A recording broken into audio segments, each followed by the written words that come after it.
He had 36 horses, and not a single one was standing. Caleb Mercer walked the length of his stable in the gray hour before dawn, boots dragging through straw soaked with sweat and sickness, and counted the bodies lying on their sides like fallen soldiers. 12 years of breeding, 12 years of blood and drought and bad seasons survived through sheer, stubborn will. And now this. A fever without a name. A silence where there used to be thunder. Somewhere at the far end of the stable, his oldest stallion, Iron Duke, let out a sound that was less a whinny and more a plea. Caleb pressed his back against the wooden post and closed his eyes. That same morning, a train was coming. If this story moves you, drop your city in the comments. I want to see how far this ranch has traveled. Hit like, stay until the end, because what happens next will change everything you think you know about strength. The sun had not yet cleared the limestone ridgeline when Caleb Mercer stepped out of his stable and into a morning that smelled like copper and coming rain. He stood in the dirt yard between the main house and the barn, hands hanging at his sides, and looked out across the land that his father had broken and his grandfather had bled for. 43 acres of cedar and caliche and hard-won pasture rolling south toward the Pedernales River. In the pale gray-pink light of early Texas dawn, it looked almost beautiful.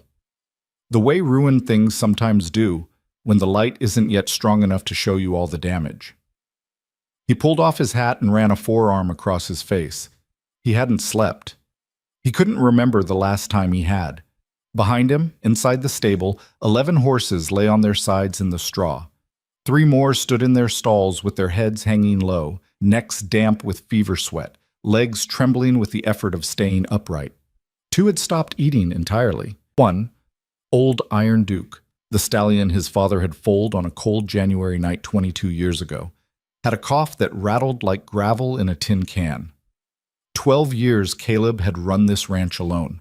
12 years of drought seasons and flood years, of broken fence lines and cattle prices that collapsed like bad furniture, of nights when the wind came screaming down from the north and he sat at the kitchen table with nothing but bad coffee and a ledger full of red numbers. He had survived all of it. He had never once considered quitting. But this was something different. This was the kind of quiet that filled a place after everything worth saving had already started to go sad. He had sent for Doc Harlan 3 weeks ago. Harlan was the only large animal veterinarian within 60 miles, a heavy-set man with tobacco-stained fingers and a voice like gravel who had been treating horses in Kerr County since before Caleb was born. Harlan had come out twice, walked the stalls in silence, drawn blood from 2 of the sickest animals, and sent the samples north to a university laboratory. The results, when they finally arrived, had told Caleb nothing useful. Unusual febrile presentation, bacterial involvement suspected, etiology unclear, which was doctor language for we don't know what this is. Harlan had left him a crate of antibiotics, a list of supportive care instructions, and an expression on his face that he was clearly trying to keep neutral but wasn't quite managing. Could spread to the whole stable, Harlan had said, standing at his truck with his bag in his hand. You might want to start thinking about options. Caleb had not asked him what he meant by options. He already knew. He had spent the following 2 weeks doing everything the instructions said, administering the antibiotics twice daily, keeping the stalls clean and dry, increasing water and feed, isolating the sickest animals in the far end of the stable. He had barely left the property. He had barely slept. And the horses had continued to fall, one by one, with a slow and terrible patience, like dominoes laid out by someone with all the time in the world. 3 weeks in, he had 9 horses left in anything close to working condition. 3 weeks in, he had stopped calling the university laboratory because they had stopped answering with anything more than polite variations of "we're still investigating." 3 weeks in, Caleb Mercer was a man watching his life dissolve at the edges, like paper left in the rain. He went inside and made coffee he didn't want, and stood at the kitchen window while it brewed, watching the light come up slow and gold over the cedar ridge. On the table behind him, under a coffee ring from 2 days ago, lay a letter. He didn't need to read it again. He had memorized it in spite of himself, the way you memorize things you'd rather forget. It was dated 6 weeks back, written in a careful, even hand that suggested someone who had learned penmanship from a serious teacher and taken it seriously. Dear Mr. Mercer, I received your correspondence through the agency and have given it considerable thought before writing back. I am not a woman who makes decisions lightly, and I hope that does not discourage you from reading further. I am 31 years of age. I grew up outside of a town called Mill Haven in upstate New York, in a farmhouse near the edge of a wood. My mother died when I was 12. My father remarried and I managed his household until last year when he passed as well. I have no siblings. I am, as you can probably understand, quite practiced at managing a life on my own. I am not writing to tell you that I am beautiful or particularly accomplished in the ways that might usually be mentioned in such correspondence. I am writing to tell you that I am capable and honest and that I do not frighten easily.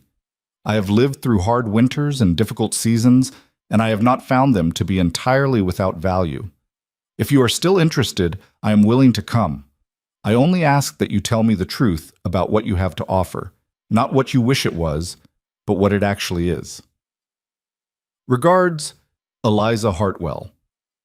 He had written back honestly. More honestly, probably, than was strategic.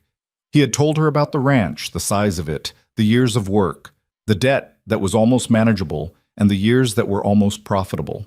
He had told her he was 40 years old, that he had no children, that he cooked badly, and had been alone long enough that he had probably lost some of his social graces, if he'd ever had them to begin with.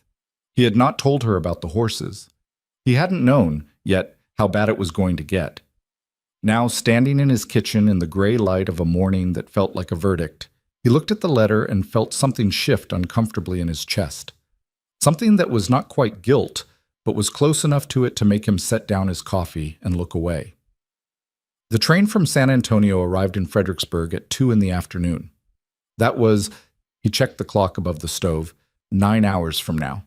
He had 9 hours to figure out how to tell a woman he had never met that the ranch she'd agreed to come to was currently in the process of dying. He went back out to the stable. He worked without stopping through the morning, moving methodically from stall to stall, fresh water, fresh hay, checking temperatures with the thermometer Harlan had left, administering the antibiotics, noting changes in a small notebook with a stub of pencil.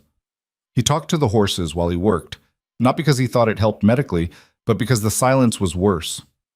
He talked to Iron Duke longest, crouching in the old stallion's stall with his hand resting on the horse's damp neck, telling him things he would never have said out loud to another person.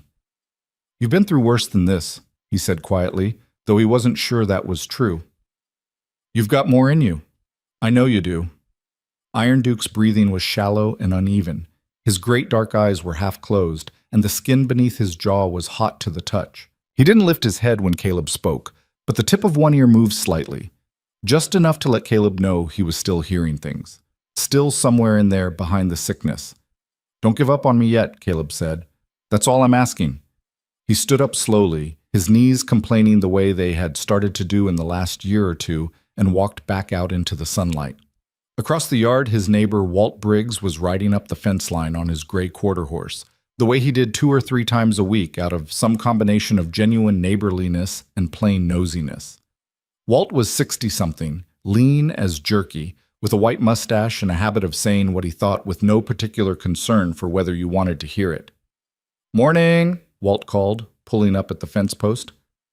"How are they?" "Same," Caleb said, which was easier than the truth. Walt looked past him at the closed stable doors. "Harlan come back out?" "No point. He doesn't know what it is any better than I do." Walt was quiet for a moment, studying him in that way old men have that makes you feel like they're reading something written on your face in small print.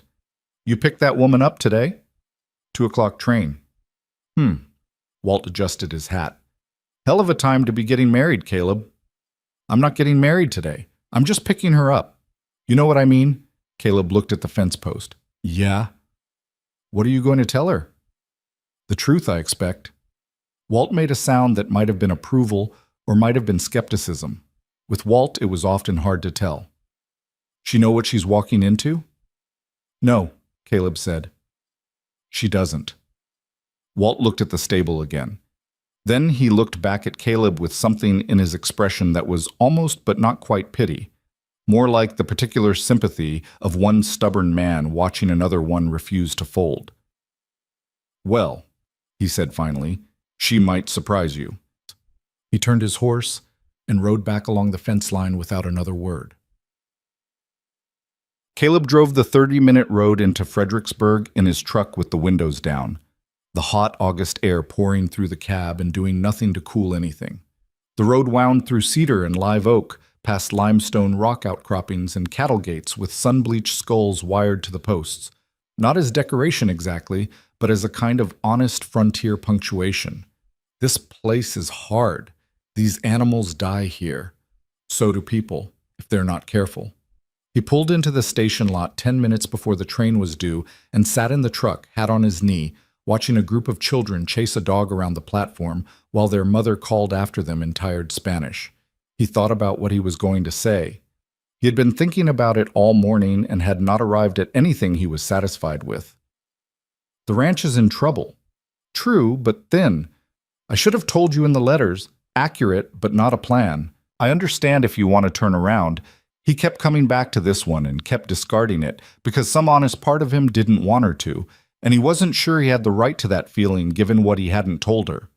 The train came in from the south right on schedule, brakes hissing, steam rising in the August heat, the long cars clicking and groaning to a stop along the platform.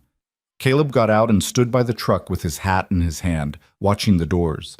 People came down the steps in small groups, a family with too much luggage, two men in business suits who looked like they'd been transported to the wrong era, an older woman in black being helped down by a porter. And then, behind them, a woman came down the steps alone. She was slender and dark-haired, wearing a plain gray traveling dress that showed the wrinkles of a long trip and carrying a single leather bag that she set down on the platform with the careful ease of someone who had learned to make one bag sufficient. She stood straight and still in the stream of arriving passengers and looked around the platform without any visible anxiety. Not with confidence exactly, more with a kind of composed attention, like someone doing a careful inventory of their surroundings before deciding how to proceed. Her eyes found him standing by the truck. She picked up her bag and walked toward him, and he had just enough time to register that she was neither what he'd imagined nor anything like a disappointment before she stopped a few feet away and looked up at him with calm gray eyes that were, he thought, doing the same inventory of him that he was trying not to do, obviously, of her. "Mr. Mercer," she said. Not a question. "Miss Hartwell." He held out his hand and she shook it, firm, brief, businesslike. "Good trip?" "Long," she said, "but uneventful, which I prefer." She glanced at the truck. "Shall we?" He took her bag and loaded it in the truck bed, and they climbed in on their respective sides. He started the engine and pulled out of the lot and drove in silence for a minute before she spoke again. "You haven't said anything about the ranch," she said. He glanced sideways at her. She was looking out the windshield at the cedar-lined road ahead, hands folded in her lap, her expression entirely composed. "I was working up to it," he said.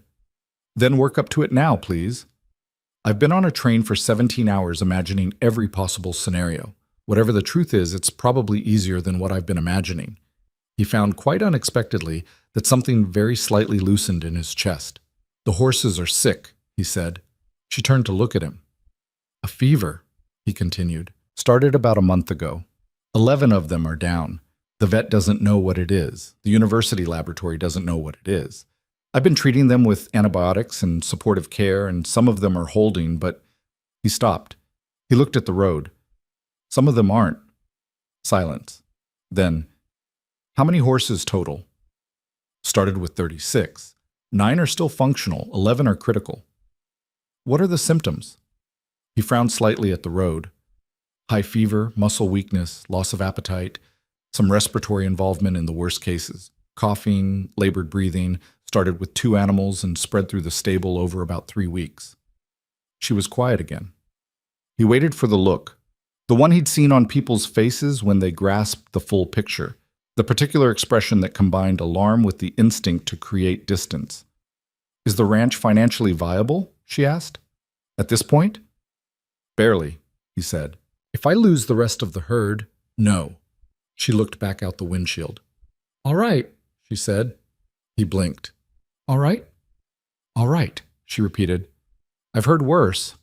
He didn't know what to say to that, so he said nothing, and they drove the rest of the road to the ranch in a silence that was, he noticed with some confusion, not particularly uncomfortable. She asked to see the stable before she saw the house. He had expected her to want to put her bag down, maybe wash up after the long train journey, maybe have something to eat. But when they pulled up to the property and she got out and stood in the yard, her eyes went immediately to the stable and she said, "May I?" in the tone of someone who has already half decided to do the thing they're asking permission for. "It won't be pleasant," he said. "I imagine not." She was already walking toward the stable doors. He followed her in. The smell hit them both immediately. The thick, close odor of illness and hay and animal sweat. Eliza didn't flinch. She walked slowly down the center aisle between the stalls, stopping to look at each horse, her face composed and intent in the dim light. She didn't touch them. She just looked, bending sometimes to peer more closely, watching their breathing, studying the way they held their heads or lay in the straw. She stopped longest at Iron Duke's stall. The old stallion was lying on his side, his breathing audible even above the ambient sounds of the stable. His coat was dark with sweat. His legs occasionally moved in slight, involuntary tremors. Caleb watched Eliza watching him and felt the familiar weight settle back down on his chest. "His name is Iron Duke," Caleb said. He hadn't meant to. It just came out. She looked at him over her shoulder. "How old?" 22. My father foaled him." She looked back at the horse. Something moved across her expression, just briefly, and then it was gone behind the composure again. She straightened up and continued down the aisle, and Caleb followed in silence. When they came back out into the afternoon sunlight, she stood for a moment with her arms folded, looking across the yard at the cedar ridgeline, thinking something through. "What medications have been used?" she asked. He told her. The antibiotics Harlan had prescribed, the doses, the schedule, the duration. Any improvement? In some of them, maybe. The ones who were earlier stage, but the worst ones, he shook his head. They keep declining. She nodded slowly. And the vet doesn't know the etiology. The source? No. The laboratory identified bacterial involvement, but couldn't classify it specifically. Said it was unusual. He paused. "You sound like you know something about this." She turned to look at him, and there was something behind her eyes. A hesitation, a decision being made, before she said, "I know something about a great many things, but I'm not a doctor." "That makes two of us," Caleb said flatly. She held his gaze for a moment. "Let me wash up," she said, "and then I'd like to walk the property line, particularly near the creek, and wherever the horses have access to grazing, if that's all right." It was a strange request for a woman who had just arrived after a 17-hour journey. He almost said so. Instead, he just said, "I'll show you where things are." The house was what it was. A 2-story limestone and cedar structure built in 1889, solid and functional and beautiful in the spare, unapologetic way of buildings made to outlast the people who built them. The kitchen was large. The floors were wood, thick and scratched with years. The windows looked out over the yard to the south and the cedar ridge to the north. He showed her the room he had prepared, the one off the main hall, with a window that faced east and got the morning light. It had a wash basin and a narrow bed and a wooden chair and nothing much else, because he was a man who lived alone and had never had occasion to make a room welcoming. "It's fine," she said, setting her bag inside the door. She said it without hesitation and without the slight downward tone that would have meant she was making the best of disappointment. He got the impression she actually meant it. He left her to wash up and went back to the stable to do the afternoon round of medications. When he came back out 20 minutes later, she was standing in the yard waiting for him, wearing the same gray dress with the hem now tucked up slightly and her hair caught back simply, holding a canvas bag he hadn't seen her take off the truck. "Where does the creek run?" she asked. "South boundary," he said. "Horses have access at the lower pasture." "Show me." He took her down through the near pasture, through the gate to the lower field, and along the fence line south to where Cutter Creek made its slow curve through the property. A shallow, clear-running channel between limestone banks shaded by a stand of bald cypress and live oak. The air was cooler there, damp and green-smelling, a different world from the dry heat of the yard and the stable. She moved along the bank carefully, eyes on the ground and the vegetation, stopping now and then to crouch and look more closely at something. She picked a few things: leaves from a low-growing plant near the water, some dried stalks of what looked like nothing in particular to him, a cluster of small pale flowers he couldn't have named. She put them in the canvas bag. "What are you looking for?" he asked. She didn't answer right away. She was crouching beside a plant that grew in a thick stand along the waterline, dark green, with serrated leaves and a sharp, slightly bitter smell when she crushed a leaf between her fingers. "Do you know what this is?" she asked, holding a leaf up toward him. He crouched beside her. "Looks like water hemlock, maybe. I'd leave it alone." "It's not water hemlock. It's very similar, but the stem structure is different, and the smell is different." She turned the leaf over in her fingers. "It's called Apium graveolens, wild celery roughly. It grows in exactly these conditions, and if horses graze near it consistently over a period of weeks, some strains produce a toxin that can trigger a sustained inflammatory response, particularly in the respiratory system. It would look a great deal like a progressive fever with bacterial secondary involvement." Caleb stared at her.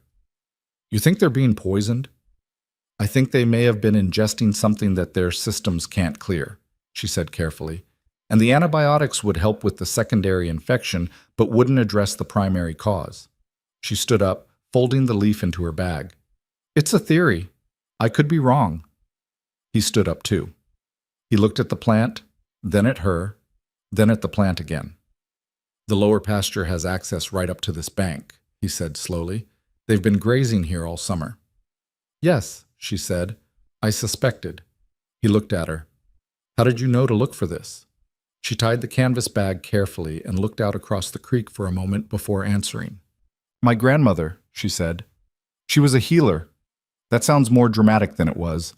She was a practical woman who grew up before there were doctors in easy reach, and she learned how plants could harm and how they could help, and she taught me. It was not something I advertised." A slight pause. "Most people find it unsettling in a woman." Caleb was quiet for a moment. He looked at the stand of dark green plants along the waterline, and he thought about 11 horses lying in the straw, and Doc Harlan's face, and the laboratory results that said etiology unclear, and he said, "Can you help them?"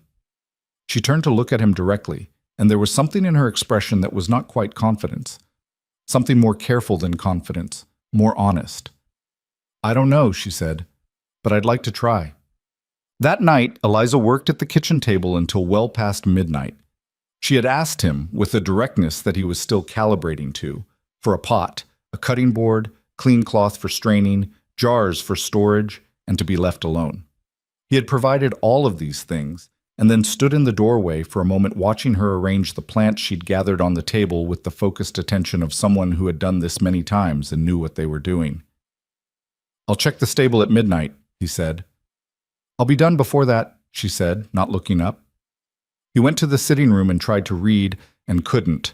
He sat with the book open in his lap and listened to the sounds from the kitchen, the quiet movement of someone working methodically, the low heat of the stove, the occasional sound of the knife on the cutting board or liquid being poured. After a while, he went to the kitchen doorway again and looked in. She was straining something through a cloth into a glass jar, her sleeves rolled to her elbows, steam rising from the pot behind her. The kitchen smelled different than it usually did, green and astringent and vaguely medicinal, not unpleasant. "What is it?" he asked. "A few things," she said. "The primary ingredient is Taraxacum officinale, dandelion root. It functions as a detoxification support, helps the liver process inflammatory compounds. I've combined it with Echinacea purpurea for immune response, and a small amount of raw garlic, which has antimicrobial properties. There are other components." She paused. "It's not a cure. It's support. It gives the body what it needs to clear what the antibiotics can't reach." "You learned all of this from your grandmother." "I learned the foundation from her." She set the straining jar aside and began on the next preparation. "I've spent 15 years adding to it. I've read everything I could find on the subject: pharmacognosy, herbal pharmacology, veterinary botany. When you grow up understanding plants as medicine, you tend to keep reading. He leaned against the door frame. You never told the agency any of this. She glanced at him briefly. Would they have sent me? He thought about it. I don't know. I know, she said. They would not have. A woman with knowledge of medicinal plants who has spent 15 years studying veterinary botany is not the image they're selling to ranchers in Texas. She said it without any visible bitterness, just factually, as though she had long ago processed the irony and moved past it. They want to sell quiet, domestic, manageable. I am quiet, she added, but I'm not manageable. Caleb said nothing for a moment, then, I'm starting to see that. Something changed very slightly at the corner of her mouth. Not quite a smile, more the ghost of one. I'll have the first preparation ready in about 30 minutes, she said. The weakest animals first.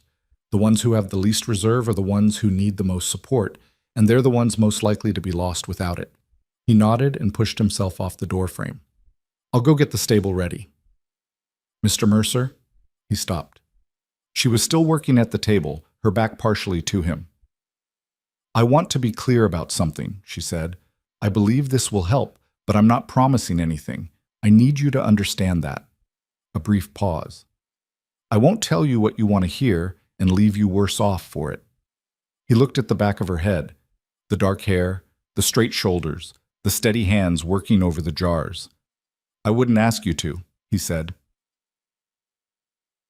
They went to the stable together at midnight, carrying the jars and a lantern.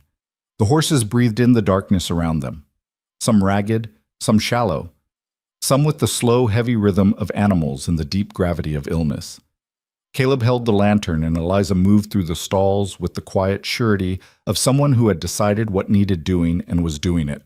She worked slowly with the worst cases, Iron Duke and a young mare named Cedar who had been one of the first to fall, speaking to them in low, even tones as she administered the preparation, patient when they resisted, giving them time. Caleb watched her work and did not say anything, and thought things he didn't have words for yet. At one point, crouching in Iron Duke's stall in the lantern light, she looked up at him. Talk to him, she said. What? While I administer this. He knows your voice. Talk to him. He crouched down on the other side of the great horse's head and put his hand against the broad, hot neck. He cleared his throat, feeling ridiculous, and then said, Easy, Duke, you're all right. We've got you.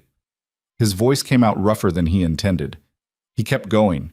He talked about the weather, about the pasture, about the day in March 12 years ago when he'd ridden Iron Duke for the first time after his father died and felt, for the first time, like the land was actually his. He talked, and the old horse breathed, and Eliza worked quietly at his other side. When they finally came back out into the warm Texas night, the yard was silver with moonlight, and the cedar ridge was a dark line against a sky thick with stars. They stood side by side for a moment, not saying anything. Thank you, Caleb said, for coming out here, for all of this. She looked at the sky. I haven't done anything yet. You've done more than anyone else has, he said. She looked at him then, and in the moonlight her expression was difficult to read, serious and considering, and, he thought, very slightly affected by the words, though she was working hard not to show it. Get some sleep, she said. I'll check them again at 6.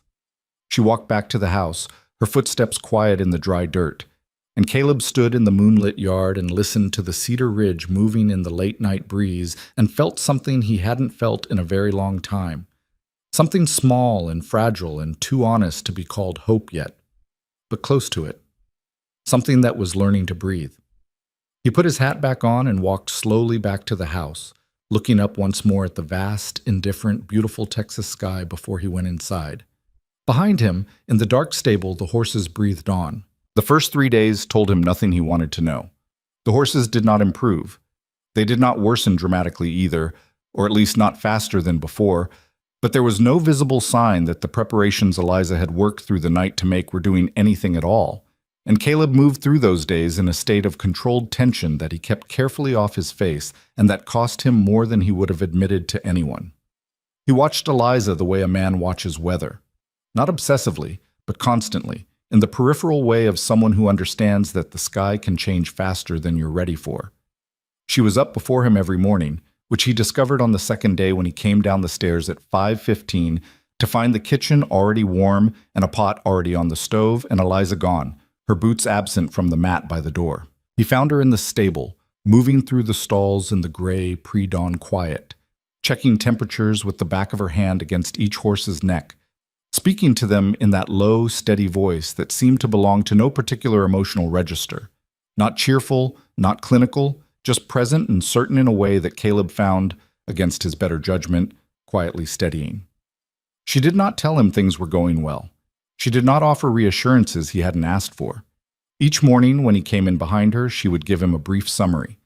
Which animals had held through the night, which showed minor changes, what she'd observed and what she intended to adjust in the preparations, and she delivered this information the way a surveyor delivers measurements, accurately, without decoration. On the third morning, she said, "Cedar's fever is slightly lower. It may not hold, but it's there." Cedar was the young bay mare, 3 years old, who had been one of the first to fall ill. She had been, until that morning, one of the animals Caleb had privately given the least chance to. He looked into the mare's stall. Cedar was still lying on her side, still clearly ill, but when Caleb stepped inside and crouched near her head, the mare's eye, which for 3 days had been glassy and unfocused, tracked toward him with something approaching recognition. He looked up at Eliza. "Don't read too much into it yet," she said immediately. "One morning's change isn't a pattern. I'm adjusting the preparation, adding glycyrrhiza glabra, licorice root, for its anti-inflammatory properties. If the fever stays lower through tomorrow night, then we can say something." He nodded. He stood up. He looked at Cedar one more time and then walked out into the morning with his hands in his pockets and his jaw set, not allowing himself anything that could be taken away. Behind him, he heard Eliza say quietly to the mare, "That's it. That's the way," in the tone of someone who was allowing herself slightly more than she'd allow him. He almost turned around. He didn't. He went to make coffee instead, and he held on to those 3 words all day like something he'd found in his pocket that he hadn't known was there. That's the way. The days had their own shape now, different from the bleak repetition of the weeks before Eliza had arrived. The ranch still carried its weight of sickness and financial unease. Those facts hadn't changed, and he wasn't fool enough to pretend otherwise, but the days were no longer merely a passage of time between worsening reports. There was work being done. There was someone who woke before dawn and stayed past midnight and worked in between with the focused energy of a person who had a plan and believed in it.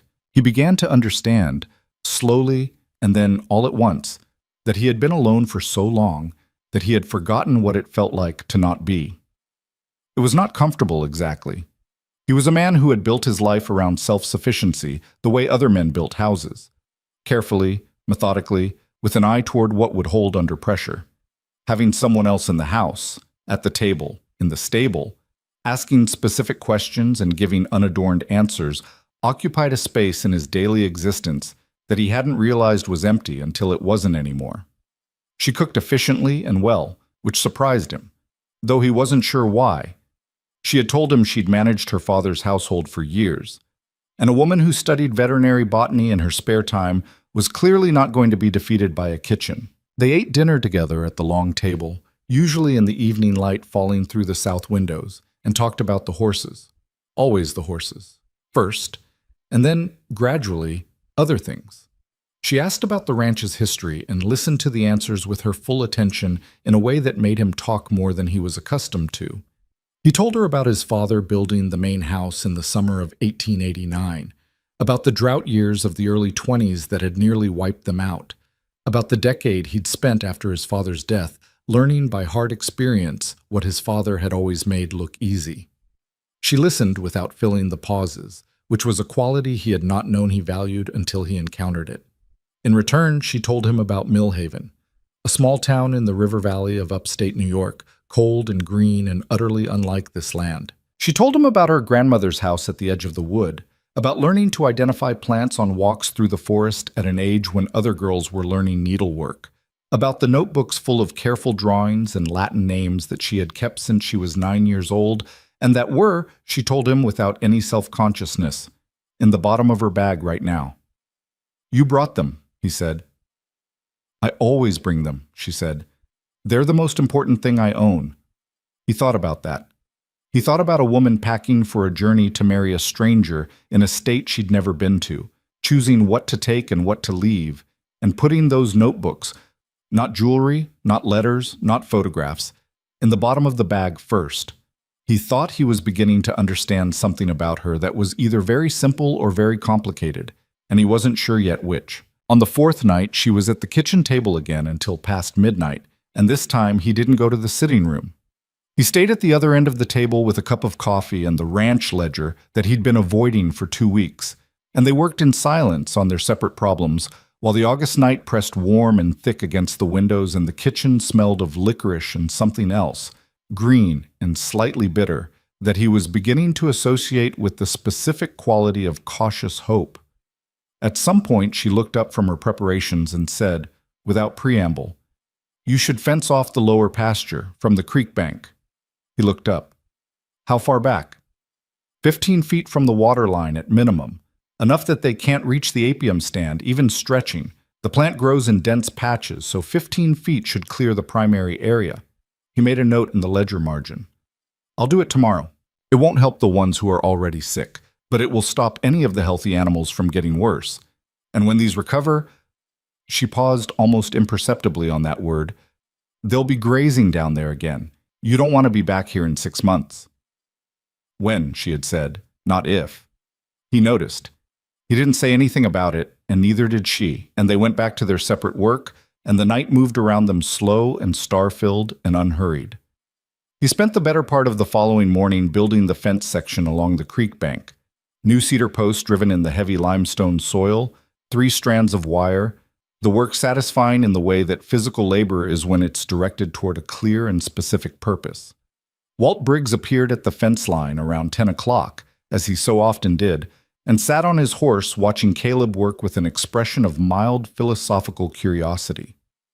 Fencing off the creek bank? Walt said. Yep. Something in the water?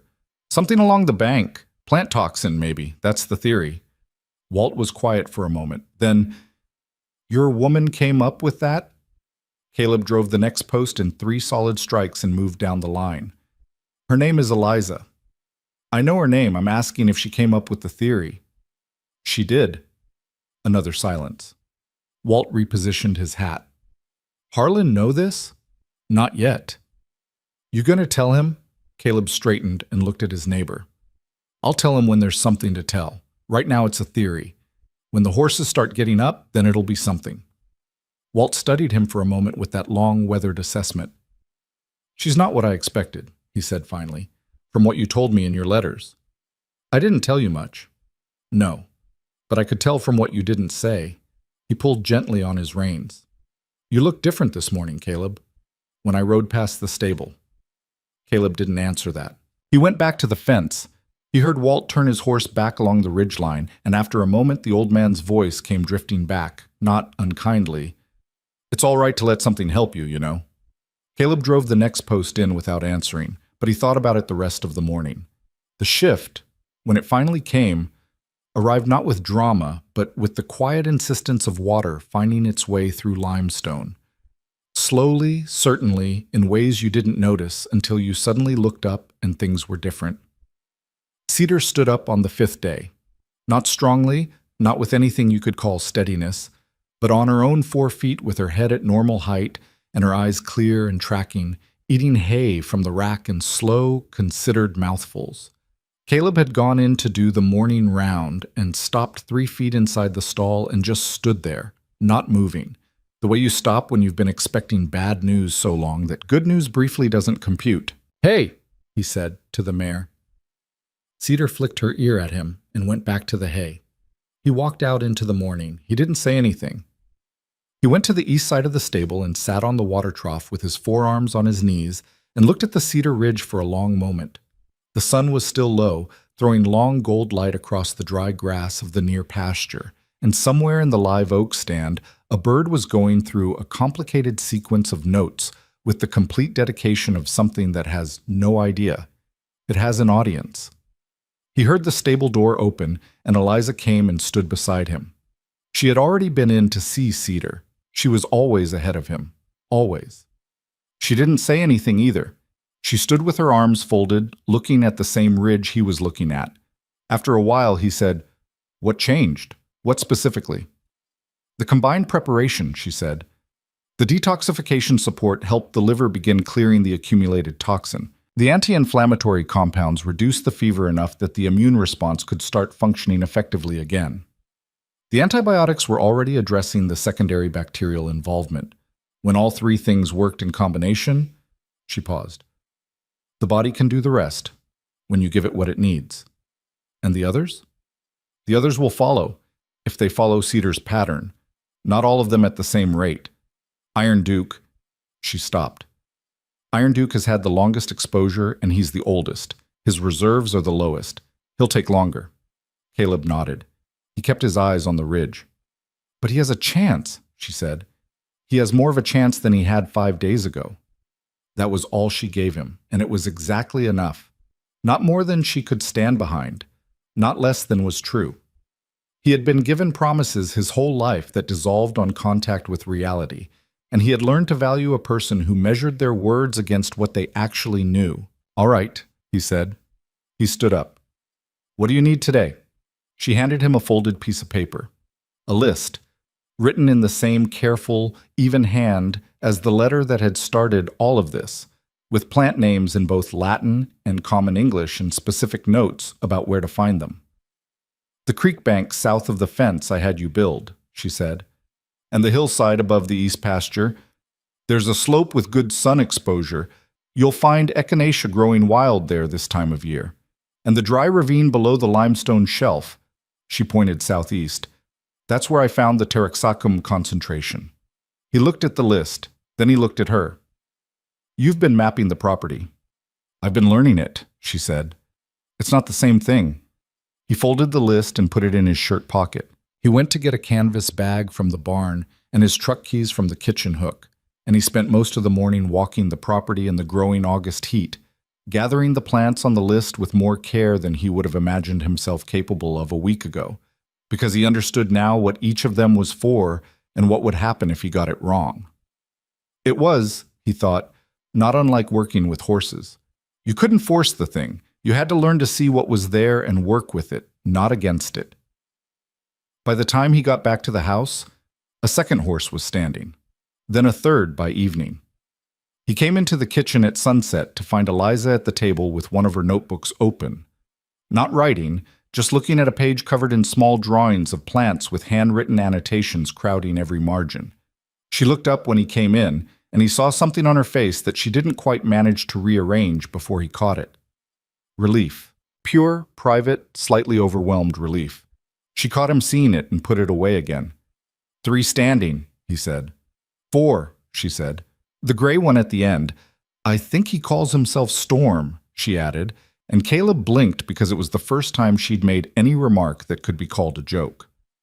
His name's actually Dusty, Caleb said. That's a terrible name for a horse. I named him when I was 28 and not thinking very hard about it. She looked back down at her notebook, and this time she didn't entirely put away the thing on her face. It was small and private and not quite a smile, but it was in the neighborhood. He set the canvas bag on the counter and started unloading it, setting out the gathered plants the way she had shown him. Tell me what each of these is for, he said. She looked up. While we work, he said. I'd like to understand what we're doing, not just do it. She considered him for a moment. That inventory look he'd first seen on the train platform, careful and unhurried. Then she stood up and came to the counter and began picking through what he'd gathered, and she talked while she worked, and he listened with the same attention she always gave to him, and the kitchen filled with her voice and the smell of cut herbs and the last red light of a Texas sunset coming through the south window.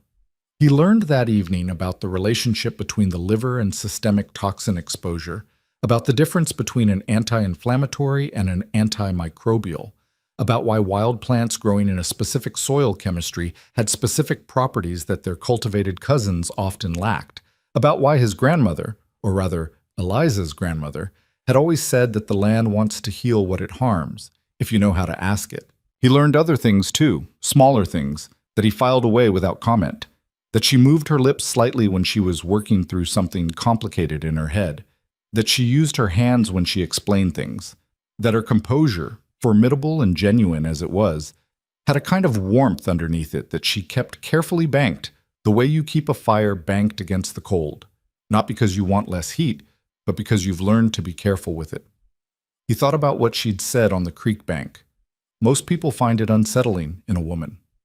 He thought about a woman with 15 years of careful, serious knowledge keeping it folded small so it didn't frighten the people around her, carrying it in the bottom of her bag to a state she'd never been to, and then quietly, without fanfare, taking it out and using it to try to save a dying ranch. He thought he understood now what it cost her to do things quietly. He thought it cost more than the doing itself. The week moved forward with the specific, cautious quality of a man crossing ice. Each step tested before weight was fully committed, each improvement noted without celebration until it held. Caleb fenced the remaining sections of the creek bank in the mornings. Eliza refined and adjusted the preparations each day based on what she observed. They worked with the efficiency of two people who have discovered, without discussion, that they have compatible rhythms, that they think about problems similarly, that they have similar tolerances for silence, that they do not require constant conversation to be comfortable in each other's company. The neighbors began to notice, as neighbors always do. Walt Briggs came by on Thursday with a look on his face that said he knew more than Caleb had told him, which was almost always the case with Walt. He stood in the stable doorway watching Eliza move through the stalls and then turned to Caleb with the expression of a man revising his expectations upward. "She's something," Walt said quietly. "She is," Caleb said. Walt looked at him sideways. "You didn't know that when she came." "No." "But you do now." Caleb didn't answer. Walt made the sound. That ambiguous sound that could mean approval or amusement, or both simultaneously, and wandered back to his horse. From across the yard he called back, "7 horses standing, Caleb. That's 7 more than last week." Caleb looked toward the stable and did not say anything out loud, but something moved in his chest that he had no name for yet. The real test came on Friday evening. Doc Harlan arrived unannounced in the late afternoon. Caleb saw his truck coming up the drive from the stable yard and felt a complicated mixture of reactions. Harlan parked and climbed out with his bag and his tobacco-stained hands and his expression of carefully maintained neutrality, and he shook Caleb's hand and said, "Heard from Walt Briggs you've had some improvement. Wanted to see for myself." Before Caleb could respond, Eliza appeared at the stable door, wiping her hands on a cloth, and Harlan looked at her with the combination of mild surprise and professional assessment of a man who had not expected to encounter a woman in a working stable at 5 in the afternoon. "Eliza Hartwell," she said, and extended her hand. Harlan shook it, studying her. "Doc Harlan." "I know," she said. "Mr. Mercer's told me about your treatment protocol.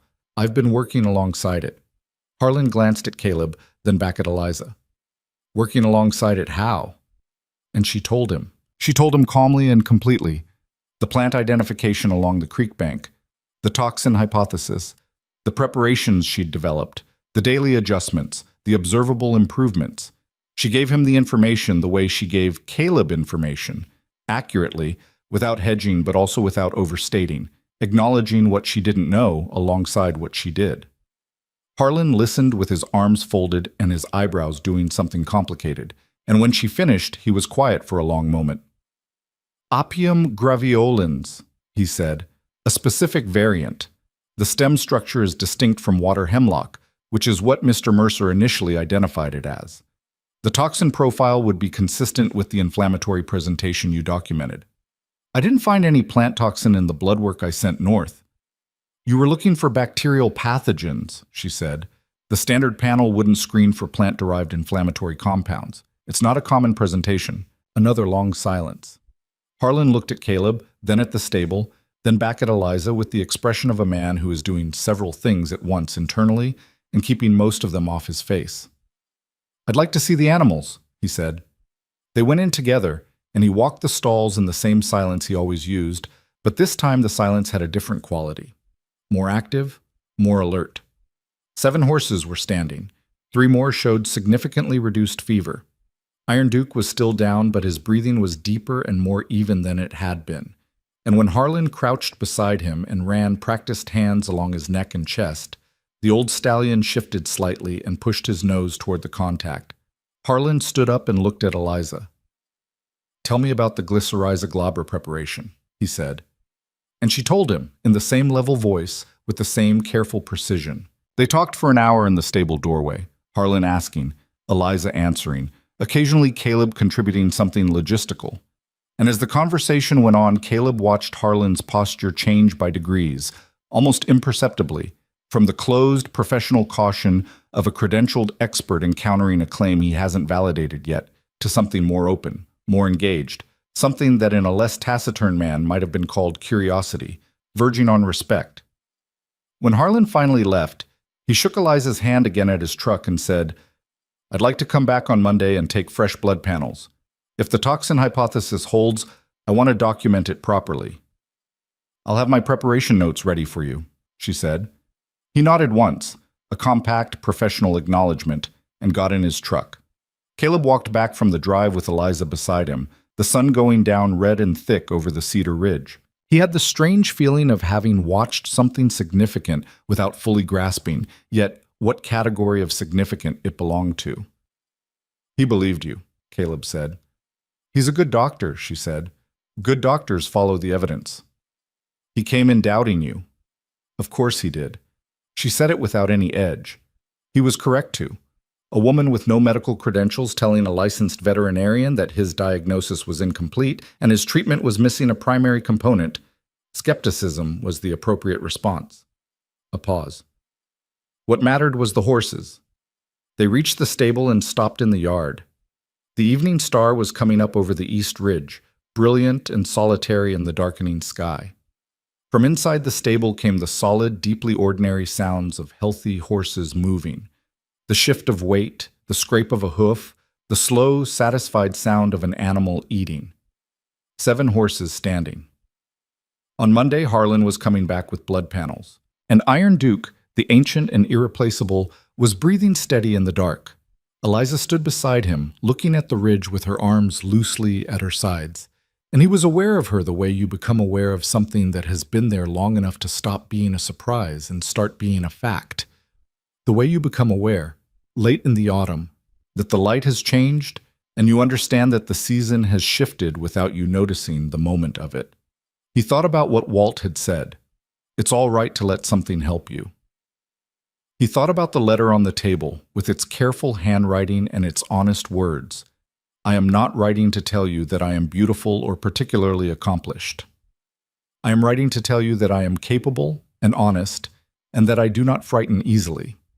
He thought she had, in the week since she'd arrived, done something more than tend the horses. She had come into the specific silence of a failing thing and worked in it without flinching, without requiring reassurance, without asking him to be anything other than what he was. She had brought knowledge that nobody here had, and used it without drama, and without ego, and without, he was increasingly certain, any idea of how rare that combination actually was. He wanted to say something that matched the weight of what he was thinking. He searched for the words and didn't find them. What he said, finally, looking at the evening star coming up over the ridge, was, "Those notebooks." She looked at him. "The ones in your bag. The plant drawings." He paused. "Can I see them sometime?" Something shifted in her face, something small and private and unguarded, there and gone in a moment. "Yes," she said. "I'll show you." They stood in the yard a moment longer, the warm Texas evening settling around them with its smell of cedar and dry grass and the faint green undertone of the creek. And then they went in for dinner, and the stable behind them was full of horses breathing in the dark, and 8 of them were standing now, and the night was quieter than it had been in a very long time. The second week settled into its rhythms the way water settles into a riverbed, finding the channels that fit, moving with a quiet and purposeful consistency that made the chaos of the weeks before feel like another era entirely. 8 horses standing had become 10 by Sunday morning. Harlan came back on Monday as promised, drew blood from 6 animals, and sent the panels north with a covering note that Eliza helped him write, precise, technical, carefully documented, describing the plant toxin hypothesis and the herbal treatment protocol in language that would satisfy a laboratory review board. He left with the samples and his notebook full of Eliza's preparation details and an expression on his face that Caleb had not seen there before, which was the specific expression of a man who has had his understanding of something enlarged against his expectation and is not quite sure yet how to organize the new information. "He'll tell people," Eliza said, watching Harlan's truck disappear down the drive. "Is that a problem?" "No," she said. "It's inevitable." She turned back toward the stable. "People talk." She said it without concern, and Caleb filed it away as one of the things about her he was still learning to read.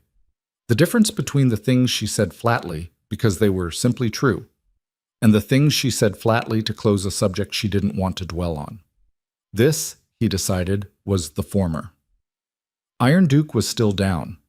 It was the fact that Caleb carried with him through every improved morning and every evening report and every small measured victory of the past 10 days, carried it the way you carry a stone in your boot, present beneath everything else, coloring everything with a low persistent discomfort that ordinary good news couldn't fully relieve.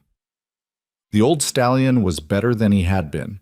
His fever had dropped by 2 degrees over the course of the week. He was drinking water consistently and accepting the preparations without resistance. But he had not stood. He had not tried to stand.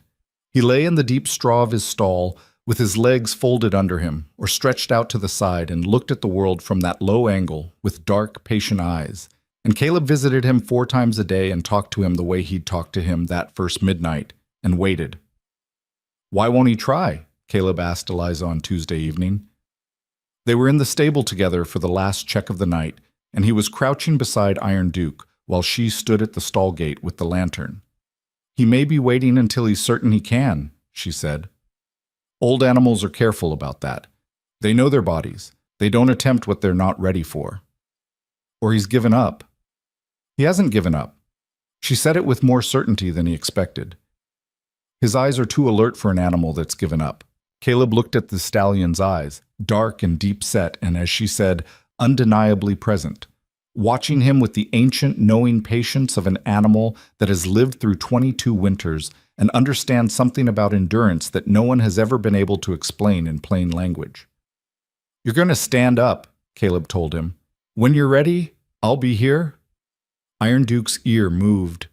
Caleb stood and they walked back through the stable in the lantern's amber circle, past the stalls where 10 horses now stood or drowsed in the comfortable, slack-limbed way of animals at ease.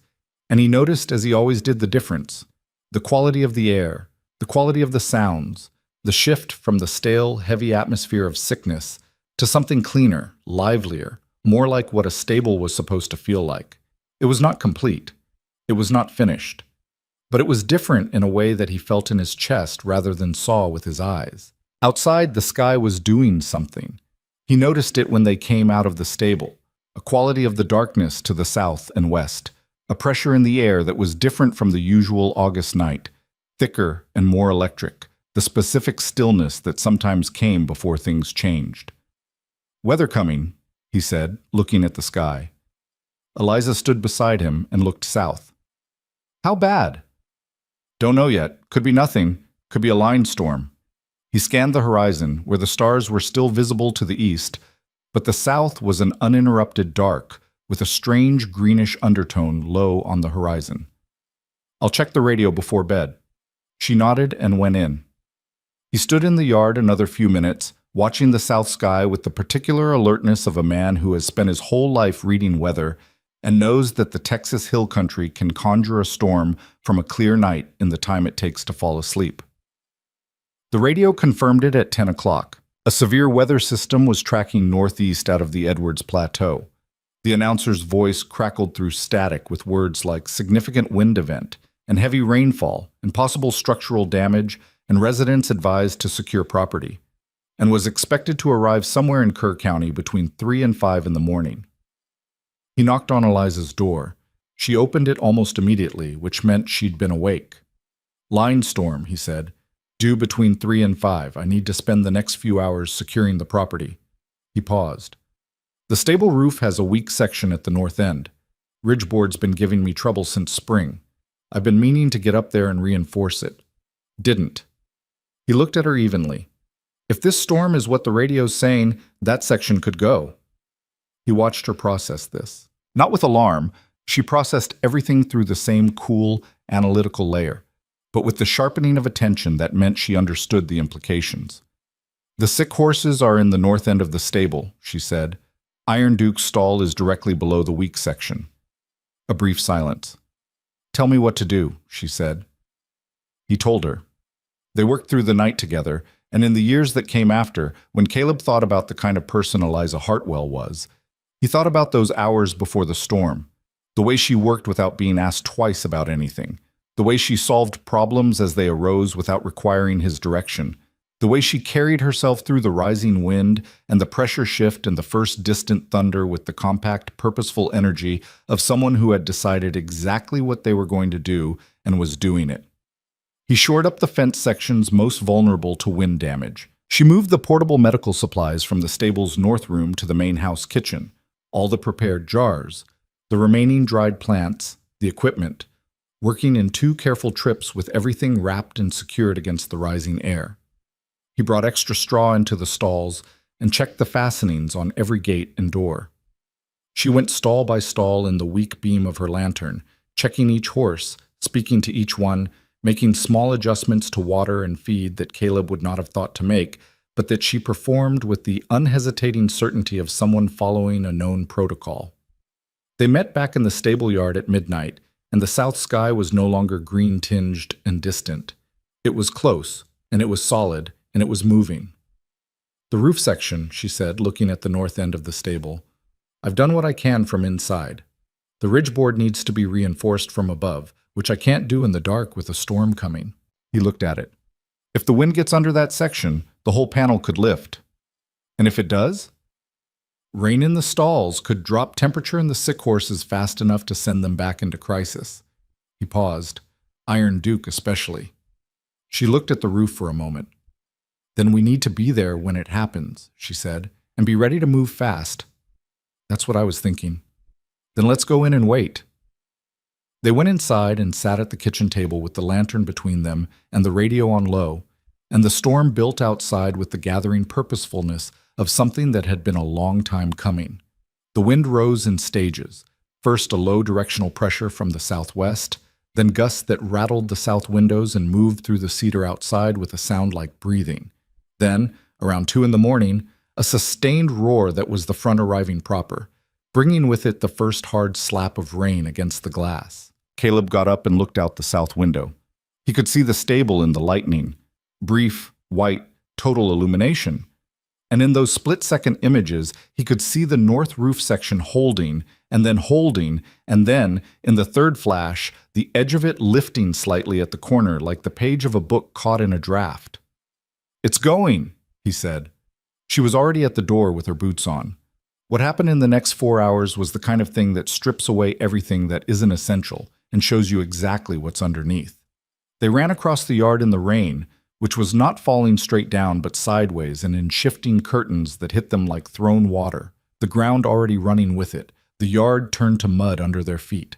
Caleb had the lantern in one hand and the door handle in the other, and he pulled the stable door open against the wind's pressure, and they got inside and pulled it shut behind them. The north end of the stable was already showing the failure. The ridge board had given way in a 3-foot section, and rain was coming through in a solid, fast-moving sheet directly over the last 2 stalls. One empty, one occupied by Iron Duke. The stallion was down in the water-mixed straw, his great head up and his eyes wide, responding to the noise and the cold water and the destabilization of everything around him with a deep, resonant distress call that hit Caleb somewhere below the sternum. He crossed the stable in 10 strides. "Duke, Duke, look at me! Look at me!" The stallion's eyes found him and stayed there, fixed on Caleb's face with a desperate concentration, the rain coming down on his neck and back, and the straw around him already soaked. "We have to move him," Eliza said, coming up behind. She had the lantern and was already scanning the situation with the rapid assessment of a person running options. "He hasn't stood in 10 days. "I know. He may not be able to. He has to," she said, and there was something in her voice that Caleb had not heard there before. Not panic, not loudness, something more like the specific intensity of a person pressing all their available force through the narrow point of absolute necessity. He has to stand right now, and we have to help him. If he stays in this water in this cold for another hour, it undoes everything. Caleb was already down in the straw beside the stallion, both hands against the great shoulder. Duke, come on. Come on now, old man. You have to get up. Iron Duke's legs moved. He was trying. That was clear immediately. The effort visible in the bunching of muscles, the shift of weight, the front legs working. But he'd been down for 10 days and his hindquarters weren't cooperating, and he went down again with a sound of frustration and exhaustion that was almost unbearably specific. Again, Eliza said. She was on the other side now, in the water and the straw, her hands flat against the stallion's other shoulder. Caleb, both of us. On 3. Eliza, he weighs 1,200 pounds. I know what he weighs. On 3. He looked at her across the horse's back in the lantern light, rain coming through the roof above them, her hair plastered flat and her gray dress soaked dark, and her eyes were absolutely steady. 1, she said. 2. 3. They pushed. Iron Duke heaved. His front legs found the ground and held, and his hindquarters gathered, and Caleb pushed with everything he had, shoulder against the horse's flank, his boots sliding in the wet straw, and then, with a shuddering, enormous effort that seemed to cost the old stallion everything, the horse came up. He stood. He stood there swaying in the water and the rain and the noise of the storm, all 4 legs trembling with the effort of it, but he stood, and Caleb gripped his halter and talked to him without stopping while Eliza got behind and guided him forward, out from under the broken roof section and down the aisle to the far end of the stable where it was dry. And they got him into the wide center bay and stood on either side of him while the storm hammered the roof above them. Caleb's heart was going hard enough that he could feel it in his jaw. Good, Eliza said. She was breathing hard, but her voice was level. Good. He's up. Now keep him up. If he goes down again in the dry straw, it's all right. But we want him to stand as long as he can. His circulation needs it. She was already moving, going back toward the north end of the stable with the lantern. I need to check the temperature in here. The 2 stalls beside his are still getting wet. Those horses need to move. Eliza. His voice stopped her. Are you all right? She turned and looked at him in the lantern light, soaked through, mud on her boots and her hem, a streak of it on one cheek. And she looked at him for a moment the way she sometimes did, with that inventory expression, and then she said, yes. And then, because it was apparently the night for things to come through that usually stayed put. Are you? He looked at her. He looked at Iron Duke, standing and trembling and alive beside him. He looked at the storm going on above them, the rain driving through the broken roof section at the far end, the lantern sending its amber light up the walls, the 10 other horses restless and displaced, and watching them both with large, dark, unsettled eyes. Ask me in the morning, he said. She held his gaze for one more second, then she nodded and went to work. The next 3 hours were the hardest kind of work. Not dramatic, not fast-moving, just unrelenting. They moved the 2 horses from the compromised stalls to the central bay, which was crowded now, but dry. Eliza made a second trip to the house through the rain and came back with the emergency preparation she'd stored, specific compounds she had ready for exactly this kind of crisis, temperature shock, and acute stress. And she administered them in the crowded, lantern-lit bay while Caleb worked to temporarily patch the broken roof section from inside with the materials he had, which were inadequate but better than nothing. Boards braced up from the inside with fence posts, a tarpaulin tied across the opening with rope, buying them enough protection to keep the worst of the rain off the recovered stalls. He worked with his hands above his head in the dark and the noise, the tarpaulin fighting him in the wind, his arms burning, and he thought about nothing except the next handhold and the next knot and the next brace. This was the kind of work he understood. Purely physical, purely mechanical. The body doing what the body knew how to do, so the mind could rest from everything else. At 4 in the morning, the wind began to drop. Not immediately, not completely, but the leading edge of the storm had passed through, and what remained was rain. Still hard, still heavy, but no longer the sideways-driven curtains of the peak. and the particular sonic violence of the storm's center moved northeast, leaving behind it the steady sound of water running in the yard, and the drip of the rain finding its way through the tarpaulin patch, and the slow, gradually settling breathing of 12 horses finding their way back to calm. Caleb climbed down from the last fence post brace and stood in the aisle with his arms hanging at his sides. Every muscle from his shoulders to his lower back was reporting its opinion of the last 3 hours in considerable detail. He was soaked entirely through, cold in the way that gets under the skin, and his left hand had a cut on it from somewhere in the work that he hadn't noticed until now. He looked down the aisle. Eliza was sitting on an overturned feed bucket at Iron Duke's head, her back against the wooden divider, her legs stretched out in front of her. The old stallion was lying down again.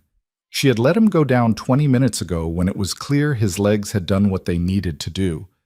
But his head was in her lap. Not the straw. Her lap. She had one hand resting on his neck, and her head was tipped back slightly against the divider, her eyes closed, and Iron Duke's great barrel chest was rising and falling in the slow, deep rhythm of an animal that has decided, finally, that it is safe to rest. Caleb stood at the end of the aisle and looked at them for a moment. Just stood there, in the wet and the cold and the dying sound of the storm, and looked at this. An old horse resting his head in a woman's lap in the lantern light, and the woman sitting perfectly still with her hand on his neck, and the storm running off into the northeast with all its violence spent, and the stable around them quiet and whole and holding.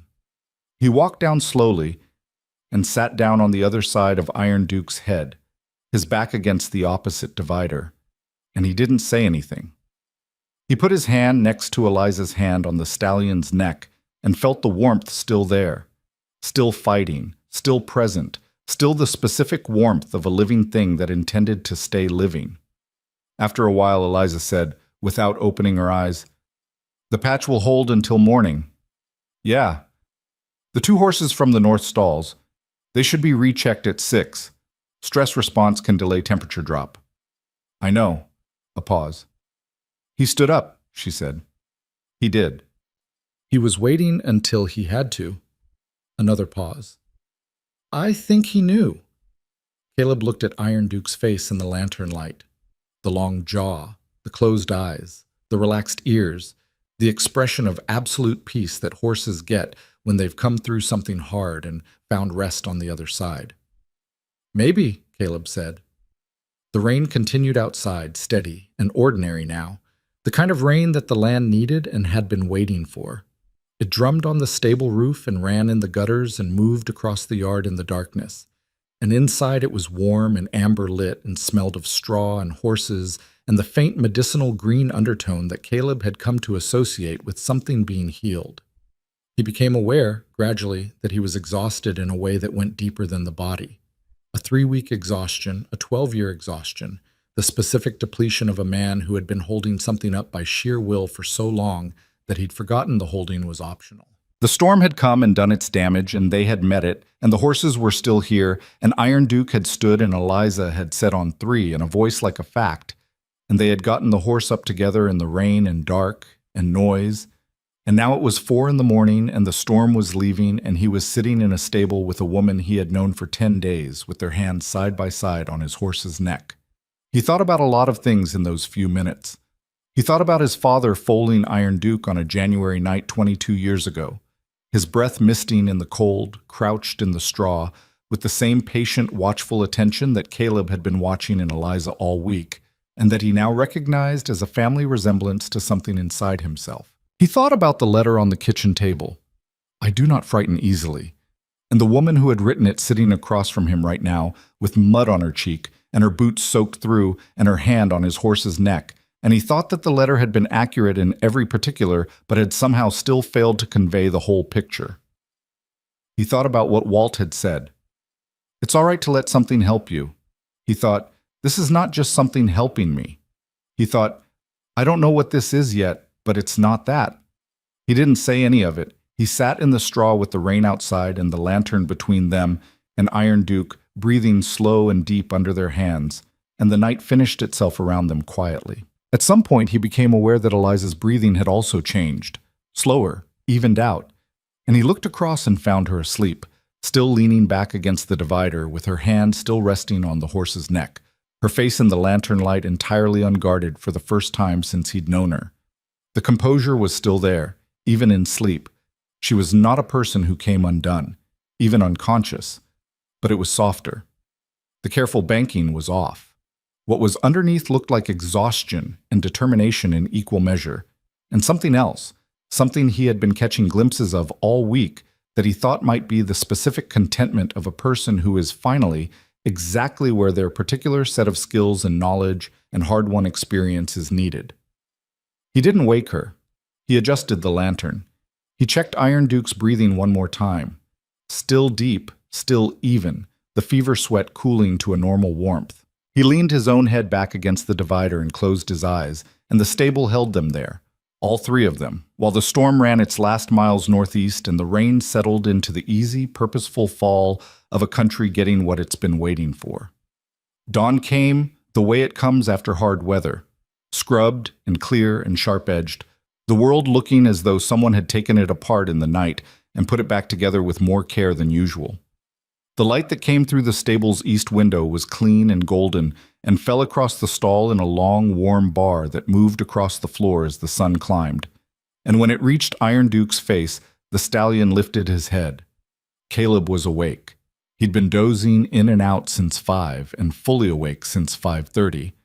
And he watched the old horse's eyes open and focus and settle with something in them that was entirely different from the dull inward look of the sickness weeks.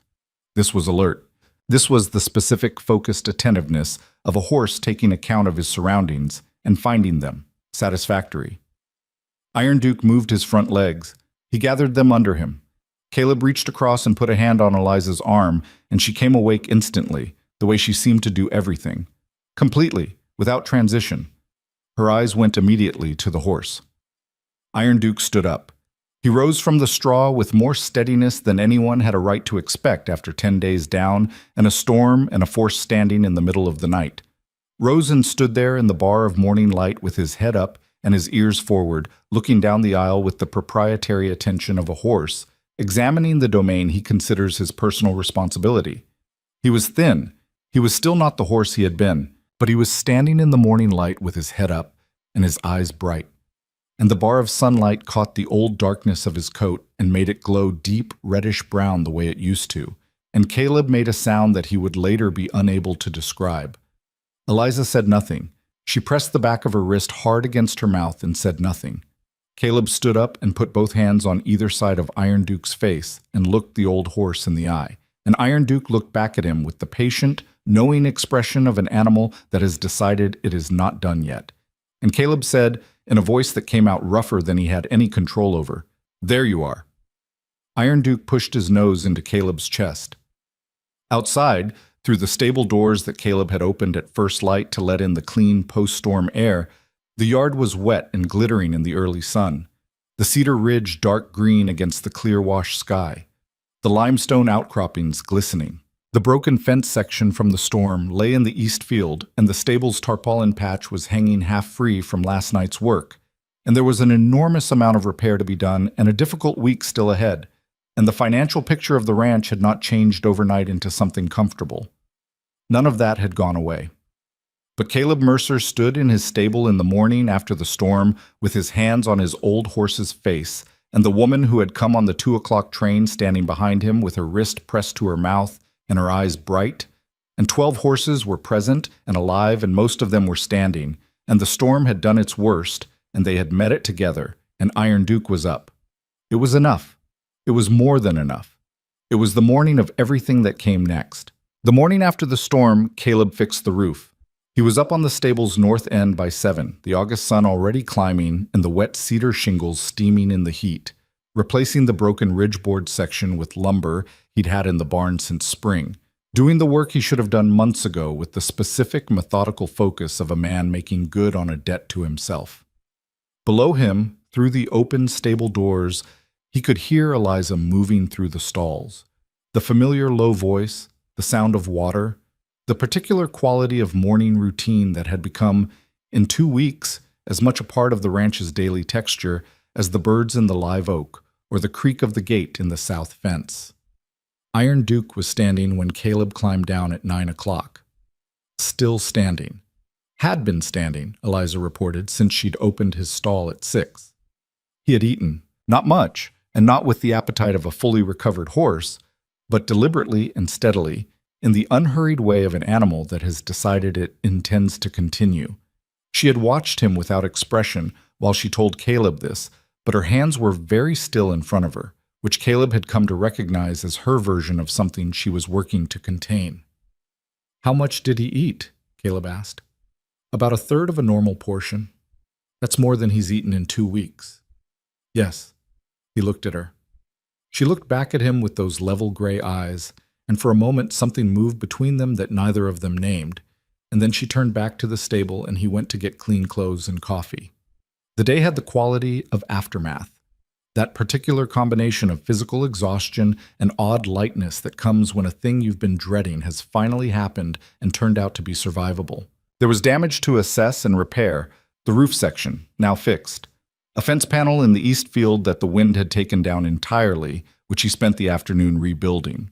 A small outbuilding at the property's north edge that had lost its door, which he rehung before dark.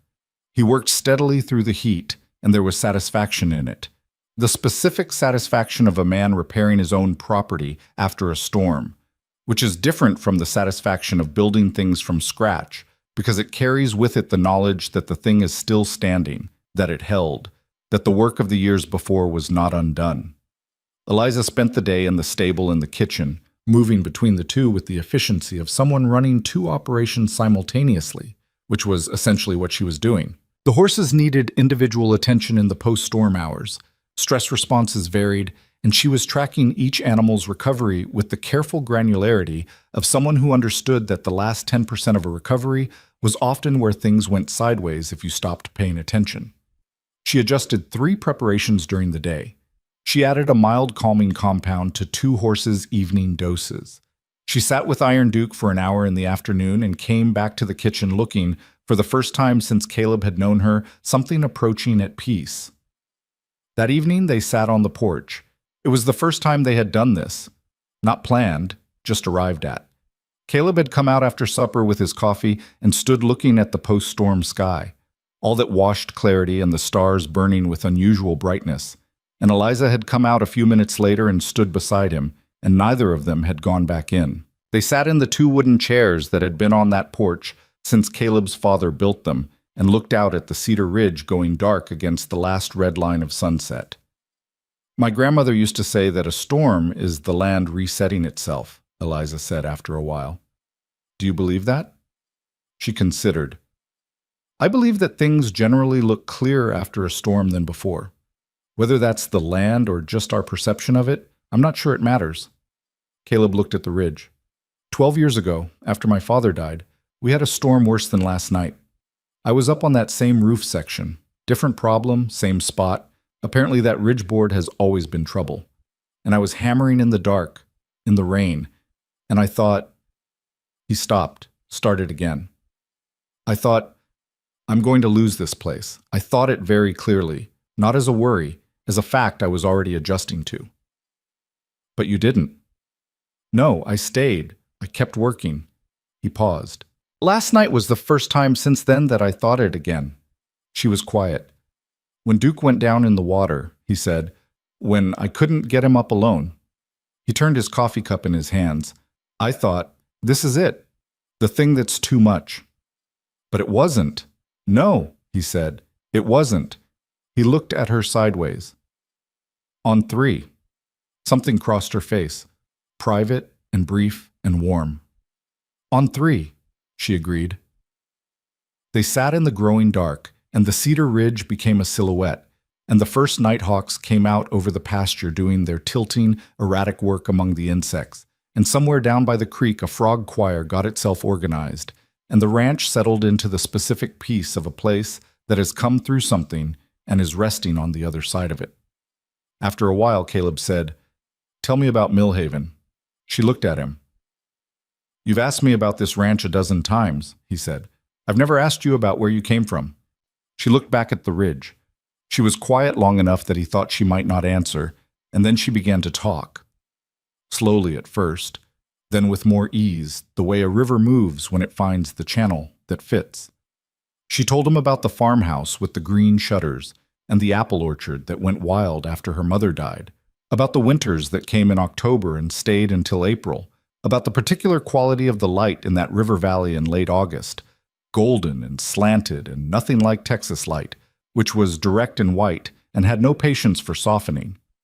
She told him about her grandmother's kitchen, which smelled of dried herbs and wood smoke, and something sweet she'd never been able to identify, and about sitting at the table there as a child while her grandmother worked and talked, and how she had understood even then that what was being transferred between them was something important, something that required her full attention. She died when I was 16, Eliza said.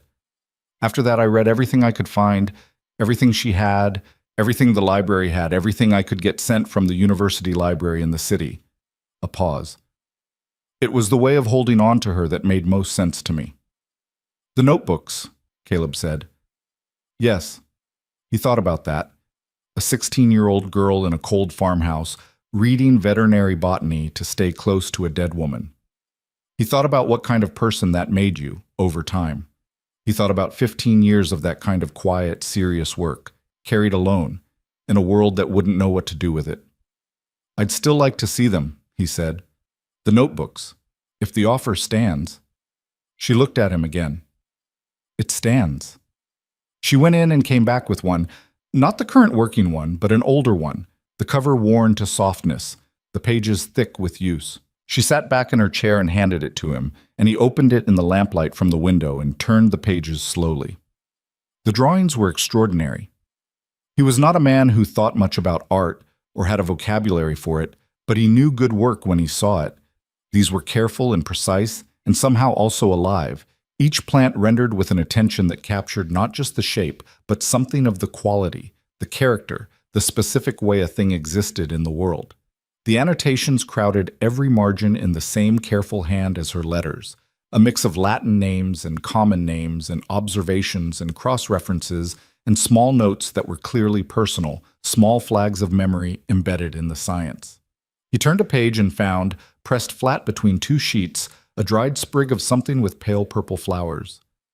"What is this?" he asked. She leaned over to look. Something in her expression shifted. The private kind of shift, the kind you don't direct at anyone. "Levandula angustifolia," she said. "My grandmother grew it along the south wall of the house, the only place warm enough." A brief pause. "She pressed a cutting for me when I was 12, the year my mother died." She looked at the page for a moment longer. "I've carried it in every notebook since." He looked at the dried sprig and the careful drawings around it and the cramped annotations in the margins, and he thought about a 12-year-old girl pressing a piece of lavender into a notebook as a way of holding the world together. And he thought about everything that had been pressed into this woman over 31 years and how she carried it and what it had made her. He closed the notebook gently and gave it back. "Thank you," he said. She took it without comment, but she held it for a moment in both hands before setting it on her knee. They stayed on the porch until the stars were fully out, and when they finally went in, the ranch behind them was quiet in a way that it hadn't been for a very long time. The third week brought the word.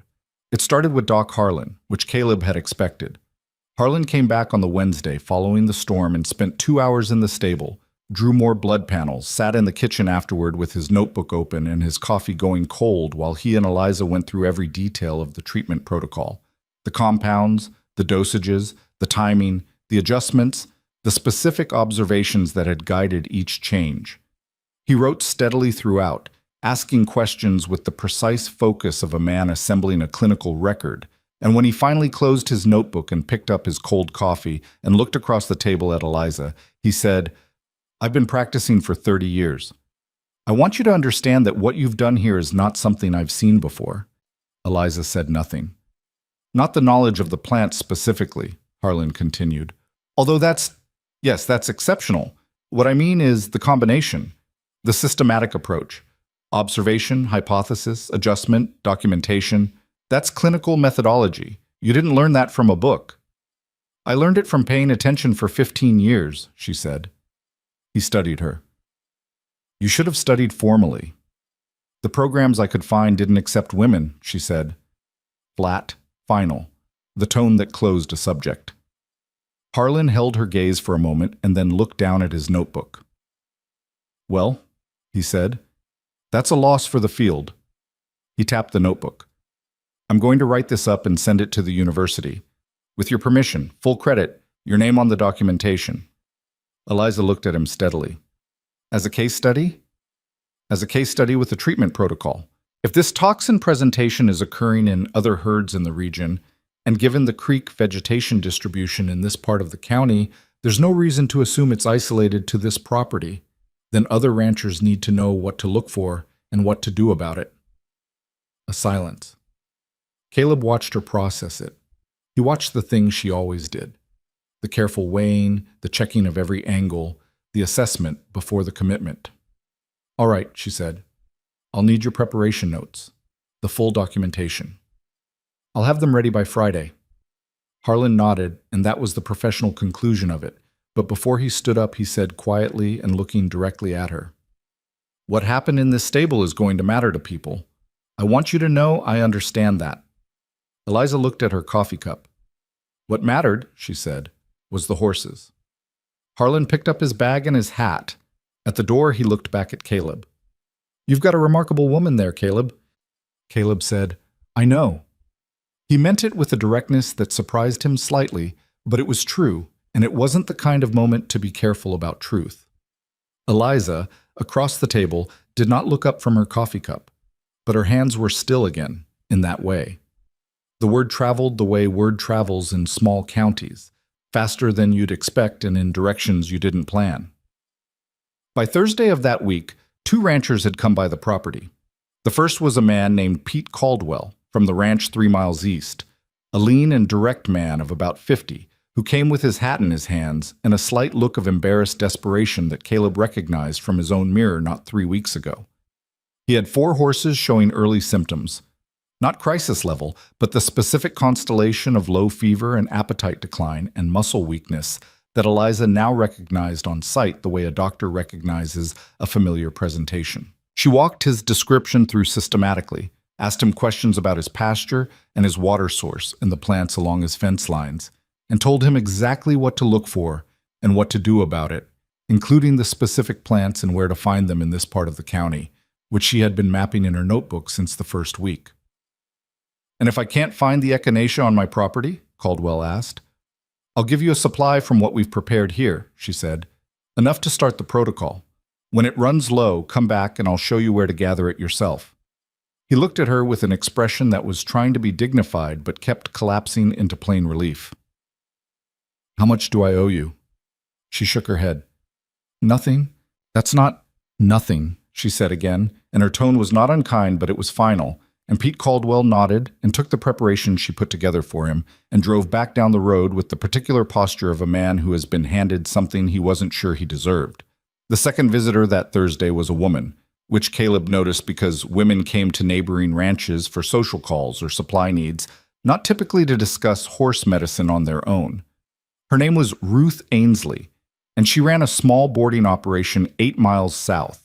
A compact woman of about 45 with weathered hands and a no-nonsense bearing that immediately established a kind of frequency with Eliza that Caleb observed with something between amusement and a deeper satisfaction. Ruth had not come because her horses were sick. She had come because Walt Briggs had apparently told his wife, who had apparently told Ruth's hired hand's wife, that the woman at the Mercer Ranch had treated an untreatable fever with plant medicine and gotten 11 horses back on their feet after the university laboratory had given up. Ruth, clearly, was the kind of person who went directly to the source when she heard something she wanted to verify. She sat at the kitchen table with her coffee and looked at Eliza and said, without preamble, "Tell me what you know." Eliza told her. They talked for 2 hours. Caleb stayed in the kitchen because there was nowhere he particularly needed to be and because the conversation was genuinely fascinating. Not just the content, which he had been learning in pieces over 2 weeks, but the quality of it. 2 specific and capable women talking across a table with the focused directness of people who don't waste time. Ruth asked good questions and Eliza answered them completely. And at the end of it, Ruth said, "I want to learn the plants. The identification." I want to be able to do it myself. I can show you, Eliza said. Come on a morning when you can spare 3 hours. We'll walk the creek and the hillside. Saturday? Saturday. When Ruth left, Caleb stood in the kitchen doorway and looked at Eliza, and she looked back at him and he said, You're going to end up teaching half the county. She looked slightly surprised, as though the idea hadn't fully occurred to her yet, and then she looked out the window at the yard and was quiet for a moment.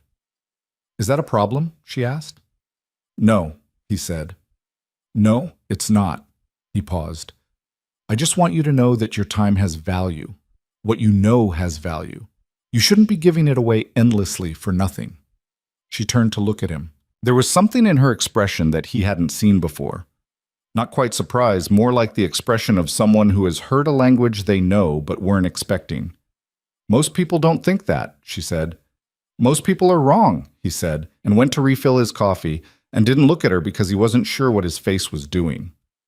The following Saturday, Ruth Ainsley arrived at 8 in the morning and Eliza walked her through 3 hours of plan identification along the creek bank and the east hillside, and by the end of it Ruth knew the difference between water hemlock and wild celery by both visual profile and smell, could identify 6 of the primary medicinal plants Eliza worked with, and had made arrangements to come back the following Saturday and the Saturday after that. She paid Eliza for her time, insisted on it, with a firmness that clearly matched Eliza's own, and drove away with a notebook full of her own observations and an expression of contained excitement that was, Caleb thought, a very good look on her. The horses continued their recovery with the steady, unhurried commitment of living things doing what living things do when given what they need. By the end of the 3rd week, all 12 were standing and eating consistently. Iron Duke had regained visible weight. You could see it in the neck, in the haunches, the slow filling out of a body remembering what it was supposed to be. He walked the length of his stall now, and on the 22nd day he walked the length of the stable, and on the 23rd day Caleb opened the stall door and stood back, and Iron Duke walked out into the Texas morning sunlight for the first time in nearly a month. He stood in the yard with his head up and his nostrils wide and took in the smell of the morning, cedar and calichet and dry grass, and the particular mineral-clean smell of post-storm air that still lingered in the low places. And then he made a sound that Caleb felt in his sternum, not a distress call, something else. The sound of a horse being exactly what a horse is supposed to be, in the place it belongs. Eliza was standing in the stable doorway behind Caleb, and she didn't say anything, and neither did he, and they stood together in the yard watching the old stallion stand in the sunlight and breathe the morning in, and the silence between them was full of things that didn't need words yet. Word continued to spread. By the 4th week, a rancher from Mason County had contacted Doc Harlan, who had given him Eliza's name, and the man had driven an hour and a half to the Mercer Ranch with 3 horses and a trailer, and a look on his face that was equal parts hope and skepticism and barely contained desperation, a look Caleb knew intimately by now, from having worn it himself.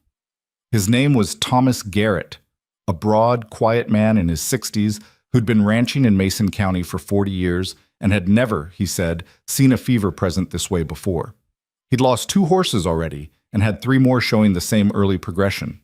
He'd heard about Eliza through Harlan's preliminary write-up, which the university had already circulated internally, and he had driven that hour and a half in the August heat because he had nowhere else to go, and the alternative was losing the rest. Eliza examined the 3 horses in the trailer, asked Garrett detailed questions about his property, his water sources, his pasture vegetation, the same systematic intake she'd developed into a reliable process, and within 20 minutes had a working hypothesis.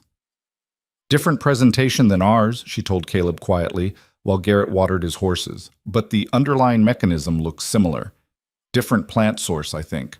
The Mason County vegetation profile is different, more arid, less riparian, but the inflammatory cascade is comparable.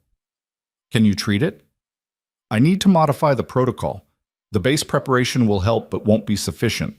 I need a different primary anti-inflammatory for the drier climate plant toxins. She was already thinking, he could see it, running the compounds through whatever internal library she kept. Give me an hour. She spent the hour in the kitchen with her notebooks, and Garrett sat on the water trough in the yard and talked to Caleb in the way that men in difficult circumstances sometimes talk, Not about the difficult thing exactly, but around it, which amounts to the same conversation. How bad was it here? Garrett asked. 11 down, Caleb said. 1? He nodded toward Iron Duke, who was in the near pasture, visible through the fence, moving in the slow, deliberate way of an old horse rebuilding strength. That one almost didn't make it. Garrett looked at the stallion for a long moment. How old?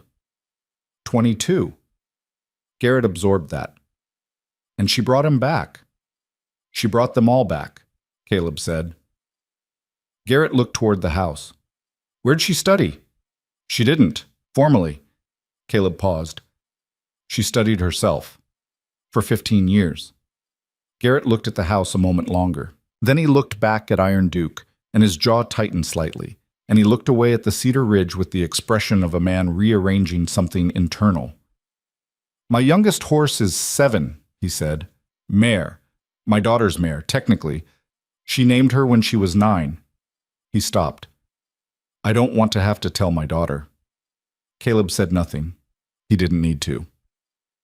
Eliza came out of the house at the end of the hour with 2 jars and a written protocol and sat with Garrett at the porch table and went through it with him in the careful, complete way she did everything. She told him what to gather on his property and what to gather from a feed supply if he couldn't find it locally, and she told him the signs to watch for and the adjustments to make and when to call Doc Harlan for backup assessment, and she gave him her written notes to take with him because she had already made a copy for herself. Garrett took everything and held it in his big, careful hands and looked at her and said, I've talked to 6 veterinarians in the last 3 weeks. I know, she said. Harlan told me. Not one of them. He stopped. Started again. I drove an hour and a half with 3 sick horses and a lot of doubt, and in 2 hours you've given me more than 6 veterinarians gave me in 3 weeks. She looked at him steadily. Go home and start the protocol tonight. Check them in the morning and adjust as I've indicated if necessary. Call Harlan on Tuesday regardless of how they look. He'll want blood panels for his documentation. Garrett nodded. He stood and held out his hand. She shook it, and he held it for a moment and said, Thank you, Miss Hartwell. Go take care of your horses, she said. That's all the thanks I need. He drove away down the cedar-lined road with his trailer and his 3 sick horses and his written protocol, and whatever it was he was carrying in his chest that he'd come with and had slightly rearranged in the hours he'd been here, and Caleb stood in the drive watching the dust settle behind the truck. Eliza stood beside him. Your daughter's mare, he said. I heard, she said. He looked at her profile. The afternoon light was coming in flat and golden from the west, and it caught her face in the specific way that late Texas summer light catches things. Honestly, without softening, showing exactly what's there. What was there was tiredness and satisfaction and something else that he had been watching build over the past weeks and that he thought, now, he had a name for, even if he wasn't ready yet to say it out loud. She had come to this place with 1 bag and a set of notebooks and a grandmother's knowledge and 15 years of quiet, serious, unrecognized work. And she had done what she came to do and then kept doing it. And the ranch was different for it, and the horses were alive for it, and the county was beginning to understand what it had in this woman, even if it was only beginning.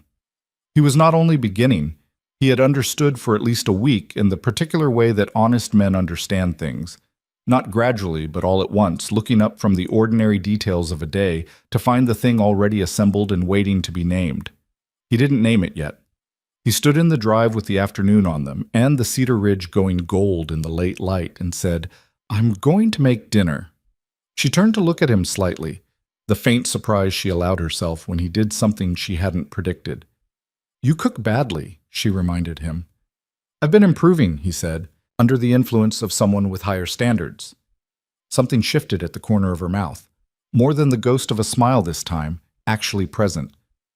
I'll believe it when I taste it, she said, and walked back to the house ahead of him. He stood in the drive another moment. Behind him, in the near pasture, Iron Duke moved through the late light with his head up, steady and purposeful, the way he used to move before all of this, the way Caleb had thought he might never see again. The old horse reached the far fence and turned and stood looking back at the ranch with his ears forward and his eyes bright and his whole body carrying the specific, uncomplicated quality of an animal that is exactly where it belongs. Caleb watched him for a moment. Then he put his hat back on and walked back toward the house where the kitchen light was on, and the evening was coming in cool and gold over the cedar ridge, and the 43 acres of his father's land lay quiet and healing around him on all sides, and somewhere in the near pasture, Iron Duke was walking again. The dinner was, in fact, better than she expected. He had made a simple thing, beef and onions and potatoes, the kind of meal that a kitchen like his was designed for, but he had made it with more care than his usual approach, which she had catalogued in the first week as functional and efficient and almost entirely without pleasure. Tonight he had taken his time. The onions were properly caramelized. The potatoes had herbs on them that he had clearly gotten from the small bundle of dried rosemary she kept on the kitchen shelf and had asked her permission to use, which he had done by picking it up and raising his eyebrows at her from across the kitchen, which she had decided to count as asking. She told him it was good. He said, "You don't have to sound surprised." "I'm not surprised," she said. "I'm revising my assessment. That's different." He looked at her over his coffee cup with an expression she had come to recognize, the one that meant he was privately amused and was not going to give her the satisfaction of showing it fully. She had catalogued that expression too. She had, she was aware, been cataloging a great deal about Caleb Mercer over the past 4 weeks. In the same careful, attentive way she catalogued everything, and the accumulation of those observations had produced a picture that she was still turning over in her mind in the quiet hours, examining from different angles, trying to understand what she was going to do with it. She knew what it was. She had known for at least 10 days. She was a precise woman, and she was not in the habit of misidentifying things. What she was less certain of was what to do with the knowledge, how to carry it, whether to say it, whether the particular careful architecture of what had built between them over these 4 weeks was strong enough to hold the weight of naming it directly. She had spent her life being careful with things that mattered. She was not about to stop now. The days that followed Thomas Garrett's visit had a different quality from the weeks before. Not easier exactly, but more settled, the way a river settles after a rain-swollen period and finds its proper level and runs clear. The ranch work had expanded to fill the space that the crisis had occupied, and that was a good thing. Fence repairs and pasture management and the ordinary maintenance of a working property that had been deferred for weeks while everything bent toward the sick horses. Caleb worked from first light to last light with the sustained, purposeful energy of a man who has been handed his life back and intends to use it properly. Eliza's days had their own shape. The mornings belonged to the horses, still monitored, still receiving maintenance preparations, though the crisis compounds had been stepped down as the recoveries consolidated. She had developed over the past weeks a morning round that took her an hour and a half and left her with a complete picture of each animal's status, which she recorded in a notebook that had started as her personal clinical record and was becoming, she was beginning to understand, something more organized than that. The afternoons were increasingly occupied with visitors. Ruth Ainsley came every Saturday as arranged, and her knowledge was advancing with the speed of a genuinely intelligent person who had found a subject that fit the way a good tool fits a specific task. She had already begun identifying plants on her own property and had sent Eliza a sketch, earnest and imprecise, but entirely recognizable, of a plant she'd found along her south fence line with a note asking for identification. Eliza had written back with the identification and 3 pages of notes on the plant's properties, and had felt, sending it, a satisfaction that was specific and particular, the satisfaction of knowledge finding a direction outward. Pete Caldwell had sent word that his 4 horses were showing clear improvement at 10 days into the protocol. Thomas Garrett wrote a letter.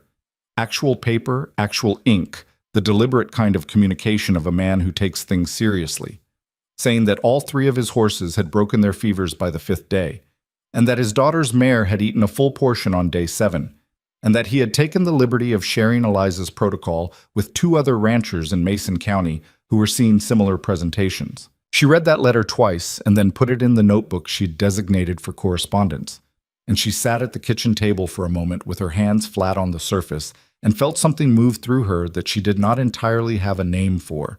Not pride, or not only that, something larger and quieter, something that had to do with the distance between what you carry alone for a very long time, and the moment when it begins to move outward into the world, and do what it was always meant to do. She was still sitting there when Caleb came in from the afternoon's fence work, and he saw her at the table and read her face with the particular accuracy he had developed over the weeks. The quiet, unhurried attentiveness of a man who has been paying attention and intends to keep doing it. And he said, "Good news?" She pushed the letter across the table. He read it standing, still in his work coat, and when he finished, he set it down and looked at her. "His daughter's mare," he said. "Day 7, she said. He nodded once, and in his face was everything he didn't say, which was considerable, and she received it the way she received everything from him, fully, without requiring that it be put into more words than it naturally was. Doc Harlan called 2 days later with news from the university. The blood panels had confirmed the toxin hypothesis. The laboratory had identified the specific inflammatory compound produced by the apium variant under the local soil chemistry conditions, had cross-referenced it with similar presentations in other regions, and had concluded that the condition was likely occurring in multiple locations across the Texas Hill Country, wherever the plant variant coincided with horse grazing areas near creek-fed vegetation. Harlan's case study, with Eliza's protocol fully documented and credited, had been formally accepted for inclusion in the regional veterinary journal. He told her this on the phone in a tone that contained beneath the professional delivery genuine satisfaction.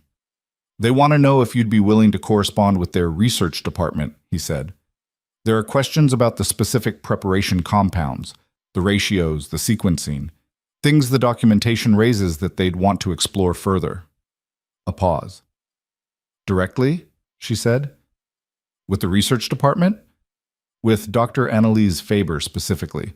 She heads their botanical pharmacology division." Another pause. "She asked about you, personally." Eliza was quiet for a moment. "What did she ask?" "Where you studied," Harlan said, with the specific dry tone of a man acknowledging an irony he finds both sad and now slightly absurd. "I told her you were self-taught, and she was quiet for a long time, and then she said to give you her direct correspondence address." Eliza looked at the kitchen wall. Then she said, "Give me the address." She told Caleb about it that evening over dinner, and he listened without interrupting, and when she finished, he was quiet for a moment, and then he said, "What does it mean? Practically?" "It means the work gets used," she said, "by people who can take it further than I can alone, into formal research, into wider distribution, into treatment protocols that reach ranchers who will never come to this kitchen table." She paused. "It means the 15 years of notebooks become something other than just my private record." He looked at her steadily. "Is that what you want?" It was a direct question, and he asked it directly, which was one of the things she had come to trust completely about him. He did not dress his questions up in social cushioning or ask you things he didn't actually want to know. He asked what he meant, and he waited for the real answer. "Yes," she said. "It's what I've wanted for a long time without knowing it was possible." He nodded. He looked at his plate for a moment and then back at her. "The ranch has a spare room," he said, "and a kitchen, and 43 acres of hill country vegetation that you apparently know better than I do." He paused, and something in his expression was doing the thing it sometimes did. The careful, deliberate quality of a man who has thought about what he's going to say and has decided to say it exactly as he means it. "I'm not talking about the arrangement we started with. I'm talking about what makes sense now, what you've built here, what you're building. That needs a base, a place, a stable situation." He looked at her. "This could be that place, if you want it to be." She held his gaze. She said, "That's a practical argument." "It is," he said. "You're a practical man." "Generally." "Is that all it is?" she asked. "Practicality." The silence that followed was not uncomfortable. It was the particular silence of two people who have been honest with each other for 4 weeks and are not going to stop now. "No," he said. "It's not all it is." She looked at him across the table in the kitchen light, this man who had written her an honest letter and picked her up at a 2 o'clock train and taken her straight to a dying stable, and then stood aside and let her work, who had gathered plants from hillsides on a list he hadn't questioned, who had crouched in the straw beside his sick horse and talked to it for an hour because she told him to, who had pushed an 800-pound horse to its feet in the rain and the dark, and not once, in all of it, made her feel that what she knew was strange or excessive or too much. She thought about the letter she had written to an agency 6 weeks ago. I am capable and honest, and I do not frighten easily. And she thought about whether that woman, the one who had written that, sitting alone in a cold farmhouse in upstate New York with a bag half packed and 15 years of notebooks in the bottom of it, could have imagined this kitchen, this ranch, this man looking at her across a dinner table saying, "It's not all it is," with the complete, undecorated honesty of someone who has decided that this is the moment to stop being careful. She thought she could not have imagined it. She thought, that doesn't matter. She said, "All right." He looked at her. "All right," she said again, with the same weight she'd given that word the first time, in his truck on the road from Fredericksburg, which felt like a different century now. "I'll stay." Something moved across his face that he let be visible for once. Fully visible, not banked, not managed. And it was, she thought, one of the most honest things she had ever seen on a human face. "Good," he said. Outside, the August evening was going down gold and red behind the cedar ridge, and somewhere in the near pasture, Iron Duke moved through the last light with his unhurried, deliberate stride. Older and thinner than he'd been, but steady and present and exactly where he belonged. The weeks that followed were a season unto themselves.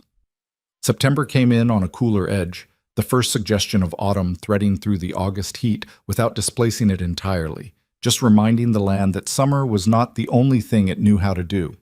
The ranch responded to the change the way land does when it's been properly tended, with a kind of quiet expansion, an opening up, each day with slightly more in it than the one before. The fences that had been deferred through the crisis weeks were repaired and reinforced. The east pasture, which had been kept empty since the illness began, was reopened and the recovering horses turned out into it in small groups. And Caleb stood at the fence on the first morning and watched them move into the space, tentative at first, then with increasing confidence, then with the full-bodied, head-tossing, shoulder-rolling energy of horses remembering what pasture is for, and he felt something in his chest that required no translation. Eliza had begun fencing off a section of the south yard for what she was calling, with characteristic understatement, a preparation garden. It was in practice a serious and methodical cultivation project, a planned growing space for the primary medicinal plants she worked with most frequently, selected for the local soil and sun conditions, laid out in a logical sequence that reflected both the plant's growing requirements and her own working process. She had drawn the plan in one of her notebooks and showed it to Caleb one evening at the kitchen table, and he had looked at it with the focused attention he gave to everything she showed him, and then looked up and said, "You'll need a water line run from the east junction." "I know," she said. "Can you do that?" "Next week," he said.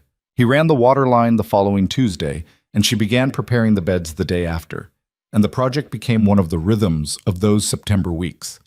Caleb cutting cedar posts for the garden fence in the mornings, Eliza working the soil in the evenings, the two of them occasionally in the same space doing different parts of the same thing with the easy, unspoken coordination of people who have learned each other's working pace and built their rhythms around it. Ruth Ainsley had, by mid-September, become something between a student and a colleague. She came twice a week now, not always on scheduled days, and she and Eliza had developed a working relationship that had moved past instruction into genuine collaboration. Ruth had an encyclopedic knowledge of the county's terrain and vegetation distribution from 45 years of living and ranching in it, which combined with Eliza's botanical and pharmacological knowledge in ways that kept producing useful things neither of them would have arrived at alone. They were, together, building a county-wide map of the plant variants relevant to the toxin presentations, where they grew, in what concentrations, under what conditions, a resource that Doc Harlan had told them, with quiet emphasis, would be extraordinarily valuable for the regional veterinary network. "You should formalize this," Harlan said one afternoon, sitting on the porch with coffee while Eliza and Ruth worked in the preparation garden below. He said it to Caleb, who was mending a bridle on the porch steps and watching the same scene. "Formalize it how?" "What she's doing. What they're doing. It's beyond one ranch's operation. It's regional. It needs a structure. Something people can find, can contact, can bring cases to." He paused. "There are ranchers in 3 counties now who've benefited from Eliza's protocol. Harlan's write-up is being read. Dr. Faber at the university is corresponding with her. If this keeps building at the current rate, he left the sentence unfinished in a way that wasn't ambiguous. Caleb looked down at the garden where Eliza was showing Ruth the specific leaf structure of a plant with the same complete attention she gave to everything, her hands moving the way they did when she explained things. Ruth was writing in her own notebook now. She had started keeping one, which Caleb privately thought was one of the more significant developments of the past month. "I'll talk to her about it," Caleb said. He talked to her about it that night, after Ruth had gone home and the preparations were done, and they sat together on the porch in the September dark, which was cooler than the August dark and smelled of cedar and the first dry edge of the turning season. He told her what Harlan had said and waited for her response, which was, as usual, considered before it was given. "A formal operation," she said, not as a question, turning it over. "Your name on something," he said. "Your work organized in a way that lasts beyond individual visits. A place people can come to that's known for what you do." She was quiet for a while. He waited. "My grandmother's kitchen was a place like that," she said finally. "Informal. No name on it. People came because they knew she knew things. It worked because she was there and she knew things and she gave what she had without keeping score." She paused.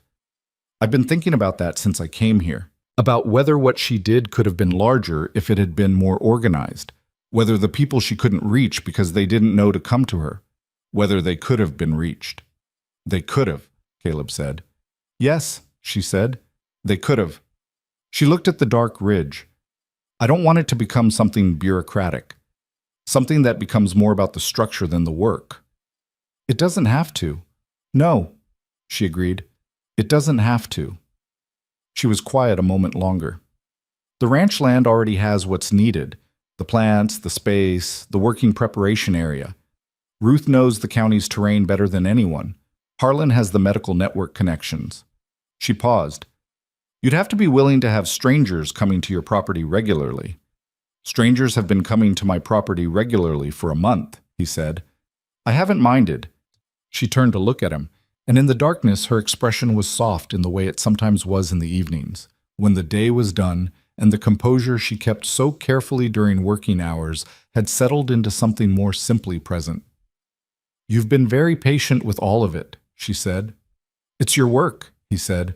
"I'm not going to put conditions on your work." She held his gaze for a moment. Then she said, "I'd want to name it for her. My grandmother." "What was her name?" "Clara," she said. "Clara Hartwell." He nodded. "The Clara Hartwell Ranch Botanical Service," he said. "Or something in that direction. Whatever you want it to be called." She looked at the night for a long moment. "Clara's work," she said softly, and he understood that she was not speaking to him exactly, but that it was all right to have heard it. "Clara's work," he agreed. The formal conversation, the one that changed things on paper as well as in reality, happened on a Thursday afternoon in late September, in the kitchen, with Doc Harlan present as a witness to the handshake agreement, and Ruth Ainsley at the table with her own notebook, because she had become, without anyone formally deciding this, the third person in the operation. It was not a complicated document. It said that the Clara Hartwell Botanical Service would operate from the Mercer Ranch property, that its purpose was the identification, preparation, and teaching of plant-based treatment protocols for livestock illness in the Hill Country region, that it would operate in cooperation with the regional veterinary network, and that it would accept visitors, correspondents, and students by arrangement. It said Eliza Hartwell's name clearly and first. It said the Mercer Ranch's address. Harlan signed as a cooperating veterinary partner. Ruth signed as regional terrain consultant. Caleb signed as property host, though Eliza had tried to give him a different title and he had refused, which had produced a brief argument that ended with her looking at him the way she sometimes did, with that specific expression that contained both exasperation and something warmer underneath it, and conceding the point. "Property host," she said afterward, the two of them in the yard while Harlan and Ruth drank coffee on the porch. "That's not what you are." "It's accurate," he said. "It understates the situation." "I'm a man who owns land," he said. "You're the one who made it into something. The title should reflect that." She looked at him for a long moment. "Caleb," she said, and the way she said his name, not formally, not as preamble, just as itself, made him go still. What? I want to say something. All right. She looked at the yard, the stable, the preparation garden with its new cedar fence posts, the south pasture where several horses were moving in the afternoon light. She looked at all of it, and then she looked at him, and in her face was the thing she had been carrying carefully for weeks, finally set down, finally allowed to simply be what it was. I came here with one bag, she said. I came because I had nowhere left to stay, and because a practical decision was available, and I have always made practical decisions. She paused. And then I got here, and the horses were sick, and you told me the truth when you could have softened it, and you let me work when you could have managed me, and you gathered plants from hillsides with a list you didn't question, and you pushed a horse off the ground with me in a storm, and then you sat in the straw all night and didn't say a word that wasn't exactly right. She stopped. I have been precise about many things in my life. I have been precise about this. I know what it is. He looked at her, this woman with her notebooks and her lavender sprig and her 15 years of careful work and her grandmother's voice living inside everything she did. He said, "So do I." "Then say it," she said. He stepped forward and took her face in both of his hands, the careful, deliberate hands of a man who has spent his whole life tending things he valued, and he said, "I love you, Eliza Hartwell. I have been working up to saying that since the first morning I found you in my stable before dawn talking to my horses." She put her hands over his and looked up at him with those steady gray eyes that had never once looked away from anything that needed to be seen. "I know," she said. "I've known for 2 weeks." "You might have said something." "You needed to get there yourself," she said. "You're that kind of man." He made a sound that was partly exasperation and entirely affection. "You cataloged that too, did you?" "I catalog everything," she said. "You knew that when you picked me up at the station." He kissed her then, in the September yard of the Mercer Ranch with the cedar ridge going gold behind them, and the horses moving in the south pasture, and the preparation garden standing in its new cedar fence, and the stable behind them full of 12 living horses, and the afternoon light falling on all of it with the specific, unhurried generosity of a country that has come through a hard season and arrived at something better. On the porch, Doc Harlan and Ruth Ainsley were very carefully looking at the cedar ridge. Walt Briggs appeared at the fence line 20 minutes later, as he always eventually did, on his gray quarter horse with his white mustache and his expression of philosophical observation. He looked at the yard, and he looked at Caleb and Eliza standing in it, and he looked at the stable, and he looked at the preparation garden and the new fence sections and the horses in the south pasture. He adjusted his hat. "Well," he said, in the tone of a man whose prediction has been confirmed at a scale he hadn't quite expected. "Didn't I tell you?" "You told me a great many things, Walt," Caleb said. "I told you she might surprise you." "Yes."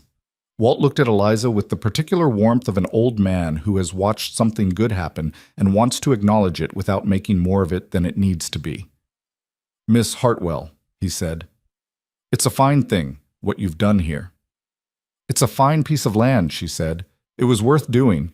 Walt looked at the land, the cedar and the limestone and the live oak and the creek running south and the sky coming down enormous and blue over all of it, and nodded in the way of someone acknowledging a truth that doesn't require addition. "It is that," he said. He turned his horse back along the ridge line. At the property corner, he paused without turning fully around and said, loud enough to carry, "Caleb." "Walt, ask her properly. Don't be slow about it." And he rode on, back along his fence line, without waiting for an answer. Caleb stood in the yard looking after him. Beside him, Eliza was very carefully looking at the preparation garden. "Walt is a direct man," she said. "He is," Caleb agreed. A pause. "He's not wrong," she said. He turned to look at her. She was still looking at the garden, her profile in the afternoon light composed and certain and, he knew this now, knew how to read it, quietly waiting. He did not wait. He was done being slow about things that mattered. He asked her that evening. They were standing at the south pasture fence at sunset, watching Iron Duke move through the golden light at his own deliberate pace, old and strong and completely at home in the world he had nearly left. The sky was doing what Texas skies do in late September, going down in colors that have no polite names, deep orange and purple, and a red that was almost indecent in its intensity, the whole western horizon burning itself out in a last magnificent statement before giving way to the dark.